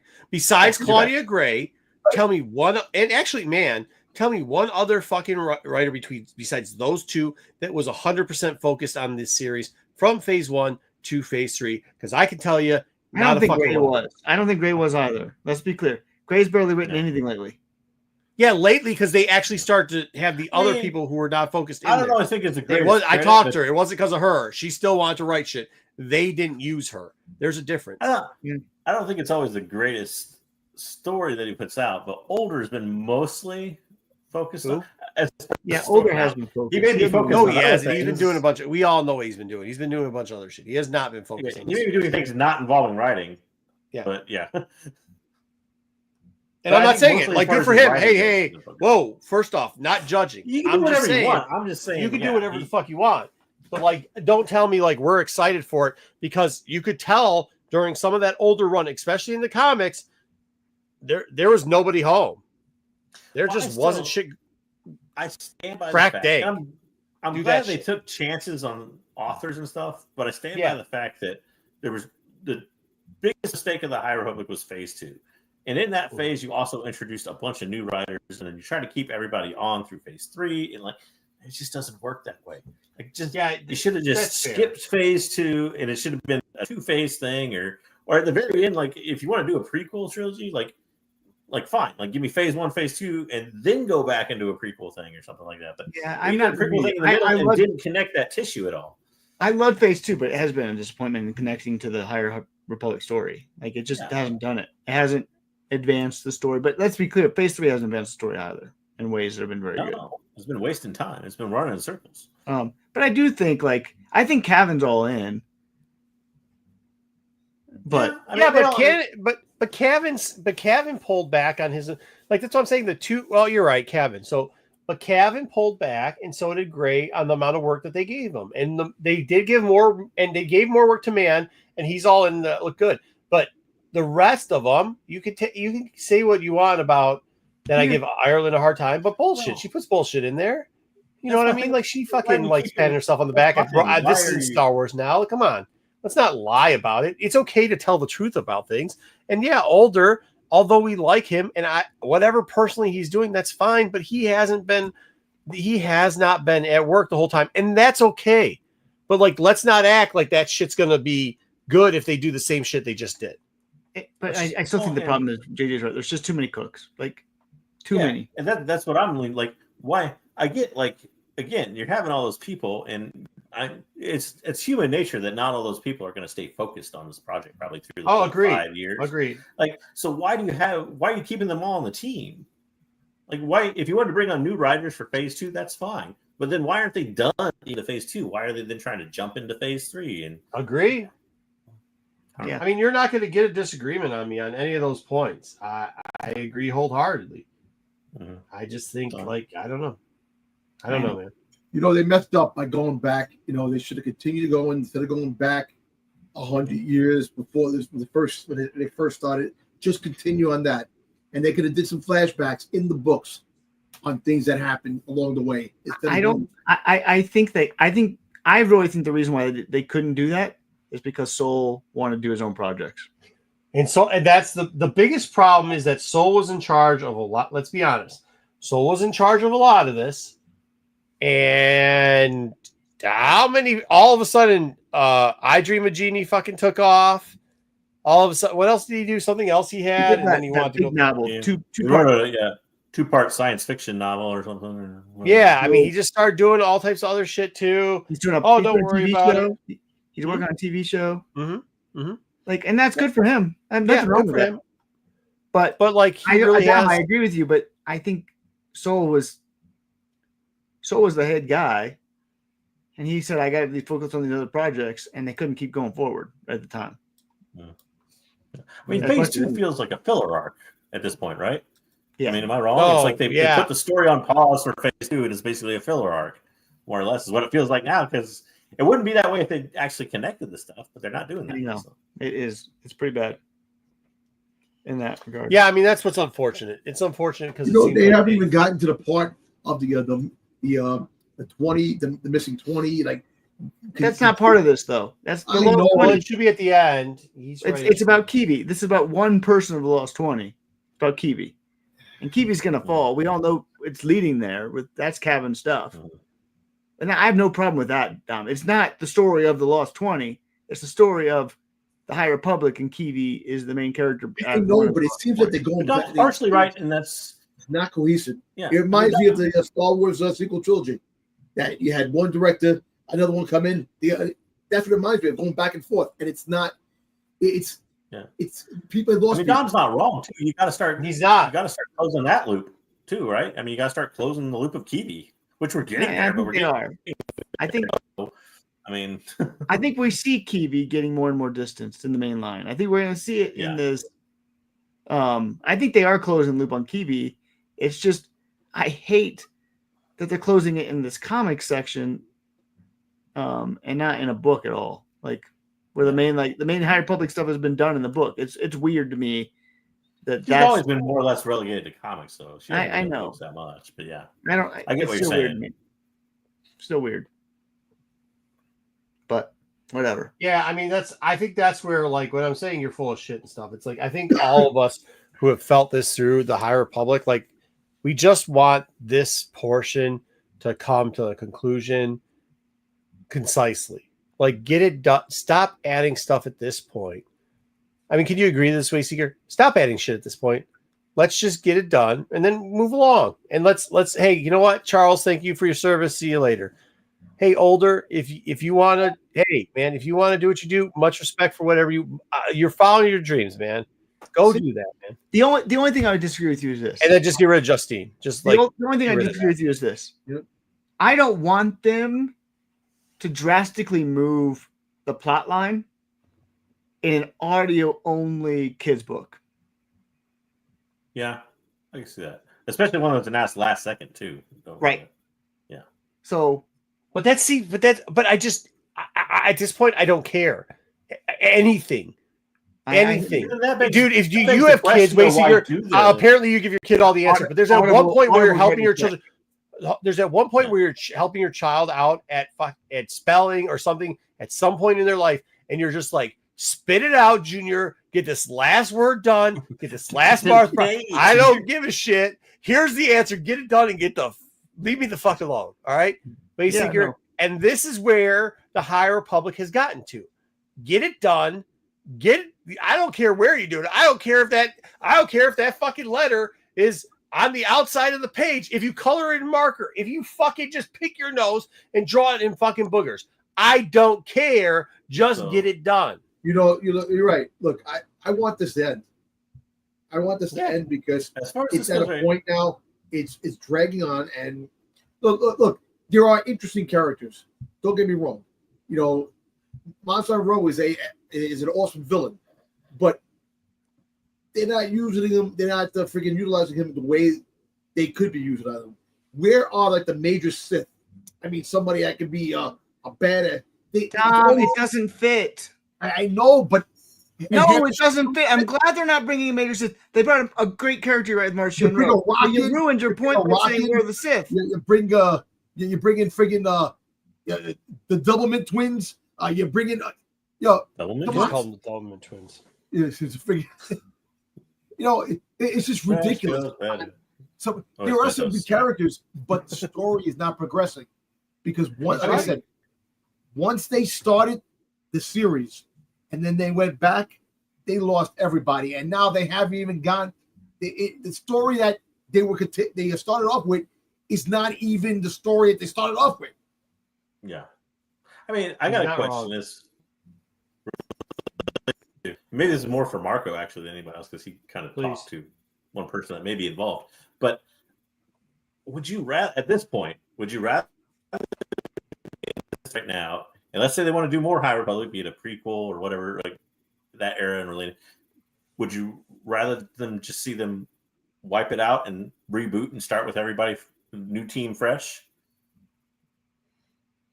Or do you want? I wouldn't. Okay, so if I was in charge of the initiative, I would take Gray, and I would take Scott, and I'd take Man, and I'd say, hey guys, here's what's happening. You three are going to write the novel sets. Man's going to take everything YA and under, like under YA, anything because he's been doing good with it. Gray is going to do the regular books and split it with Scott, and then you'll three come together somehow and do YAs, and that's it. And we're not going to do 50 books now. We're not going to do 50. We're going to have one book a quarter come out. Okay, Scott will do the audible on that. So maybe you throw in a fifth book somewhere. You know what I mean? It's phase one. No, I know. It's but phase one was good. So why ruin that? I mean, except for they had sold. I'm not going to say it's going to be bad. I'm just saying you kind of want it back to what phase one was, right? Yeah, exactly. Because phase one was good. So like do that, then bring on a couple people, and it doesn't really matter who it is, but bring on somebody who knows Star Wars a bit. Go out there, get a Miller Jackson. Go out there, get a Gillen. Go out there, get somebody like that. Have them throw together but like kind of how they're doing the mini sets right now with the Battle of Jakku. Run 3 because they want to do everything in threes. Run a 3-part mini, 4 to 6 piece. Make sure it's even. Do that and do breakout storylines on different portions. One's going to be the Rowe family. You're going to do that. One is going to be the other people, i.e., the Santikas and the what's their names? Graphs. And Graphs. And the third one is you're going to get into the Force users. And you're going to do those 3 things, and you're going to rock and roll with it, and we're going to call it a day. And this will be a 1.5 to 2 year initiative, and we're done. Yeah. We're done. Yeah, and then if that works, we then continue to build off of that. That's what you do. What you don't do is this shit. And I get it, man. I get what they were trying to do, and I get times were different. I get all the shit over the last fucking 4 years has been wild. I understand that more than anybody else. And I'm not mad at it. I'm not. I get it. Okay. I don't judge anybody. As much as I hate every motherfucker, I don't judge y'all. I just think y'all are fucking morons. I'm saying you do that, we rock and roll, and we let it go. We've understand what does not work, so let's stop doing that. And hey, by the way, if Charles Sullivan, the world falls apart, and he comes back in year 2 and's like, hey, look, I've got no other projects. I dream of genies like blowing out my ass. I'm not on movies, and I would like to get back into this and write a novel or write a fucking miniseries. Fine. But what he's no more in charge with that guy. That has been a failure from the get. He started off, he didn't know what the fuck's on the cover. He doesn't know what's inside his own book at points. I mean, we've had people ask him questions. In phase 1, we had people ask him questions about his book, and he didn't know the answers. You can't do that. You have to either do the fucking what's his name? Harrison Ford thing where you say, hey guys, I can't do signings anymore because Star Wars people ask too big of questions. I don't want to ruin their fantasy. So I'd rather just take a back seat and just not deal with Star Wars fans anymore. And then everybody can misinterpret that and say he hates Star Wars, whatever the fuck ever. But you do that. What you can't do is what Charles Soule did and go, well, I'm working on Genies now. And I don't know, this person wasn't on it. What are you talking about? This person's on the cover. What do you mean we changed this? That person wasn't even my book. What are you talking? You can't do that. You can, if you're going to do Star Wars, and especially when you say we have this on the chalkboard, I'm in charge of this. We're story group. It's all new canon. I understand how important that is. And then go fuck it up. I'm sorry. You lose your job for that. You just do, man. I mean, that's like doing McDonald's and asking them to the head take coach. Yeah. I mean, you fire the head coach. You just fire the head coach. What I appreciate about the High Republic is they tried something massive. They went too big. They went way too big. But it seems like they kept getting bigger. I'm appreciative that they tried. And now I'm hoping that the lessons they learned is we can't do it with this many people. If we want to do something big, we got to have 2 people. I think 3 is too many. Hold on though. Let's yeah, okay, I agree with that too. But let's actually call it what it is. Phase 1, the first portion of phase 1 went so well, they started adding people on. They started going on a victory tour. We're going to introduce all these great new artists now. Those people weren't originally in the room. Ireland was, but not all those people were in the room. And they started adding more and more people on saying, well, this is the new person I'm going to add on, and this is the other person I'm going to add on. And hey, I'm not saying don't give artists a chance. We had say it, Wayseeker, so I don't screw her name up. Sheriel. We had Sheriel here, and there was other great artists that came out and did covers for stuff. I think that's great. I actually like that better than seeing the same fucking GIST cover every other week. I think they should continue that portion. And I think people really did enjoy that. I think when they were doing B covers with new artists, that was great. Once again, Gray had hits. She didn't really miss. She stumbled in one book, but she didn't miss. Scott came out hot. He had a good audio. He was also working on multiple projects, but still was solid across the board. Man started off slow being pushed in, but ended up coming back strong. Okay? He's been the best part of phase 3. He's been the best part of phase 3. Run with those. Gray's book was good in phase 3. She hasn't had a book in phase 3. Her book's coming out. Yeah, her book's not out yet. Yeah. That was the end of phase 2 then. Yeah. But that's also too, that became confusing too, the phase 2, phase 3 shit at the end of the beginning. I don't know. Gray hasn't had anything in phase 3. So to me, surprisingly, because I thought Man was horrible from King Arthur stuff he did back in the day.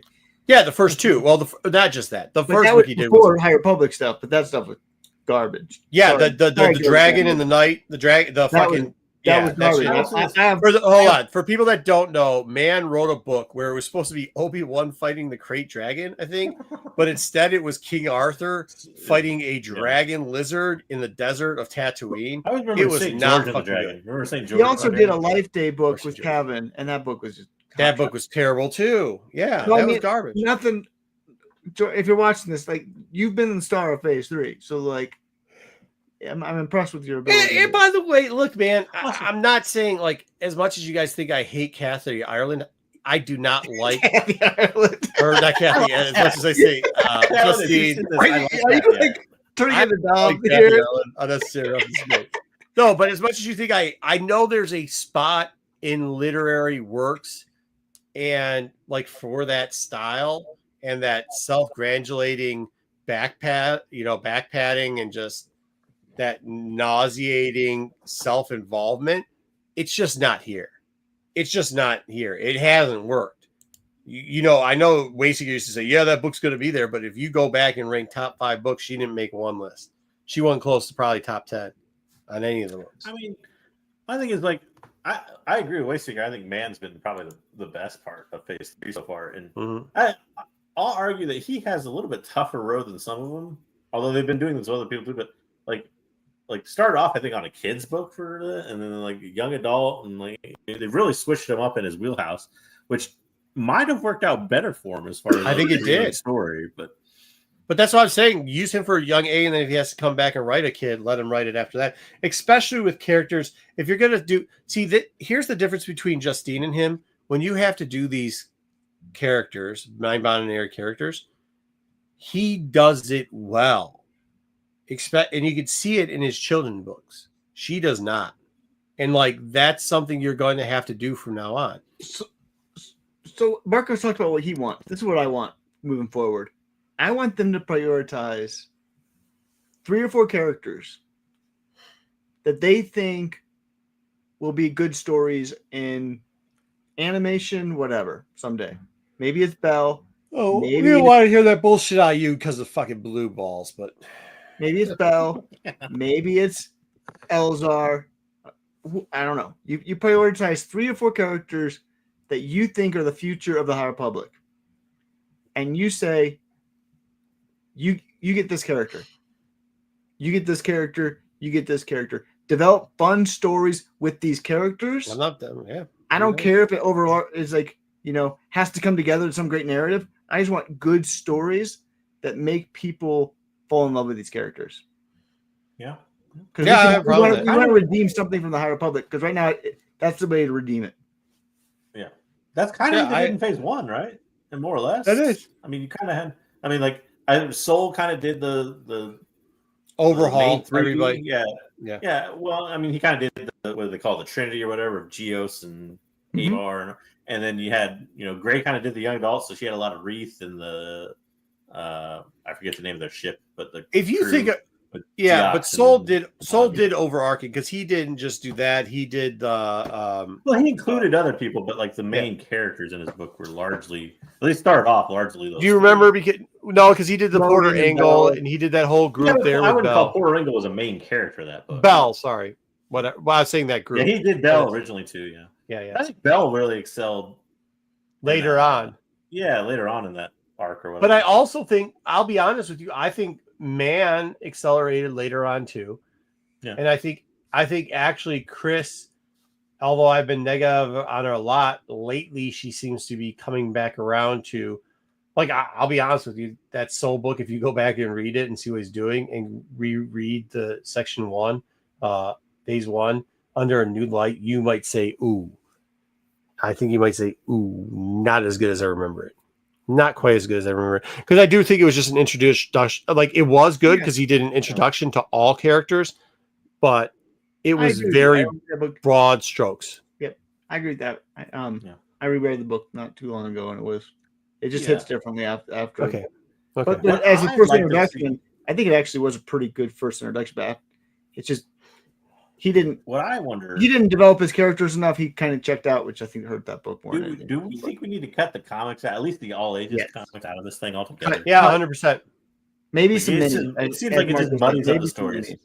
Yeah, 1 or 2 minis I could tolerate, but an ongoing comic, I think they just need to. Well, the other thing with Older is even if you do bring him back and he wants to get out of, if he wants to focus strictly on comics, he needs 1 monthly and then take a break. He cannot do ongoing 24 months. You know what I mean? He probably just needs 6 months. They play all these gin trades and everything. That's fine. Do something like that. Drop a trade every now and then. But I don't. 2 ongoing comics, especially, have just muddied up the waters. I feel like. Yeah, and I think Older's better in book writing. I think. Yeah, I agree. We've just learned that's just. Probably pull him off comics altogether. I agree with that. Yeah. But that's my way of redeeming the High Republic is just picking a couple characters. Maybe it is Marcion, if he doesn't die, which I. Well, I'm not saying no. I'm saying his family because they kind of tailored on it. Yeah, you can but do whatever you think translates to people. Yeah, and that's the ones you focus on. Yeah, I agree on that. So, all right, Marco, send us home. All right, good. Let's get out of here because we have nobody else watching anymore. All right. 3 viewers still watching. Yeah, 2 viewers. Thank you for the 2 viewers still watching us. It's probably my mom, Sticks wife. and Taggy. Yeah, all right. You know, the All two right. viewers that are watching us are the ones What's that up, Tom? Saying that, I said the viewers that are watching us, they accidentally left the TV on. Yeah, they already fell asleep. Yeah. All right, later, everyone. We'll see you next week. Make sure you check out all the great shows. And See you, Sticks. what's that? Sticks? Sticks is the only one here. Yeah. Dude, that was going to be a funny outro thing. But guess what? The outro thing, I hate StreamYard. Look at this. Clicking the outro thing 100 times. You hear that clicking? Yeah. Not working. All right. Still not working. JJ's Still not news. working. Do it again. Still not working. This is just absolutely